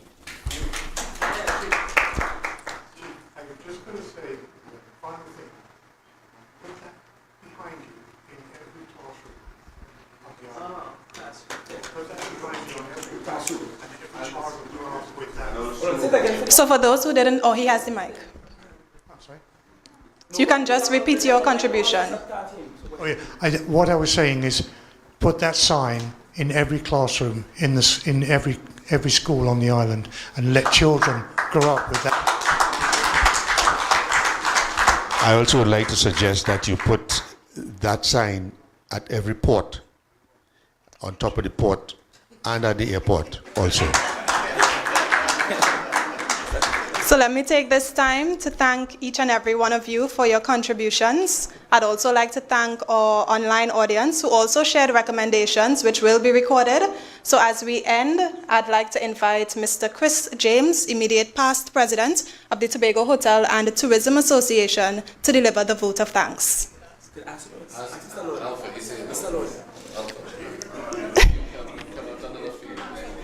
So Mr. Alpha Law, the president of the Tobago Hotel and Tourism Association, will deliver the vote of thanks. Thank you.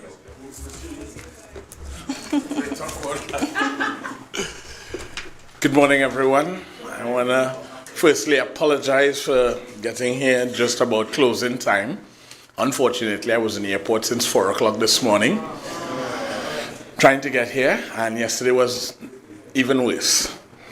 But I'm glad that I've been able to come at this point in time, see so many stakeholders. So firstly, I would like to thank you for lending your voice to the conversation, because I think we all have an important part to play in the end result we look for. It cannot be left alone up to the good people at the head table or somebody sitting in a government office remote from us. So thank you very much for being part of the conversation and lending your voice with some very forceful recommendations that I heard the Chief Sec laid out. So thanks very much. To the Chief Secretary and the entire team at the Division of Tourism, THA, and the Tobago Hotel and Tourism Association, I also say thank you, because last week, Sunday, Actually, the Saturday night, I was trying to get to Trinidad, and the last two flights got cancelled. And I was sitting in the airport, I think about 11 o'clock in the night, hoping that this plane that was currently grounded at the time would get to leave. And then I decided, you know what, I'll just go tomorrow morning. So the young lady was quite nice. And she said, oh, Mr. Lord, we'll put you on the 6:45. I said, perfect. I'll get on the road in time. I'll still get to do what I have to do, and it'll be good. I got to the airport at 5:45 in the morning. And at about 7:30, another young lady came and said, your flight is now leaving at 11 o'clock. I was like, okay, so I can go back to the hotel and get 2 hours sleep and come back. She said, yeah, sure, that should be cool. Reach back here for 10 o'clock. I said, perfect. By the time I walk out, somebody said, no, you need to be back here by 9 o'clock. Watch the time. I said, I could still do it at rest. Got back to the airport at 9 o'clock, and it had moved from the flight leaving at 11 o'clock to we'll get an update at 11 o'clock. And then everybody know how it cascaded from there. Why I bring that up is because I think everybody who was at that airport on Sunday felt some level of trauma. All right, some level of default wasn't just missing your flight. The default was the connection that some persons were trying to make. The default was the persons who were trying to get to Trinidad for imported things, whether it be the Sunday or the Monday. And I think there wasn't enough recognition of the fact that it was just more than flights being cancelled. It was lives being impacted. And I say that to say thanks to the Secretary for Tourism for reaching out immediately and saying, I'm off island, I'm out of the country, but we need to have a conversation about this. And this is the end result of her proactive steps to say, we need to have a conversation about this. So thank you very much. All right. And I would say one more thing, and I would hold everybody in the room responsible for it, is that if we walk out of here and we just leave it up to the Chief Secretary and the Secretary of Tourism to push it forward, we would be responsible for it not moving. All right? We have to hold them accountable to taking forward. We can't expect everything to be achieved overnight, but we definitely shouldn't be a year from here not having at least one item achieved. All right? And we should hold them accountable for achieving that, but we should also lend our voice, lend our hands, lend our offices to achieving that. So once again, I would thank everybody for coming out. Thank you very much. Thank you, Mr. Lord. So on that note, we end this town hall meeting on inter-island connectivity and transportation. Do enjoy the remainder of your day. Thanks once again.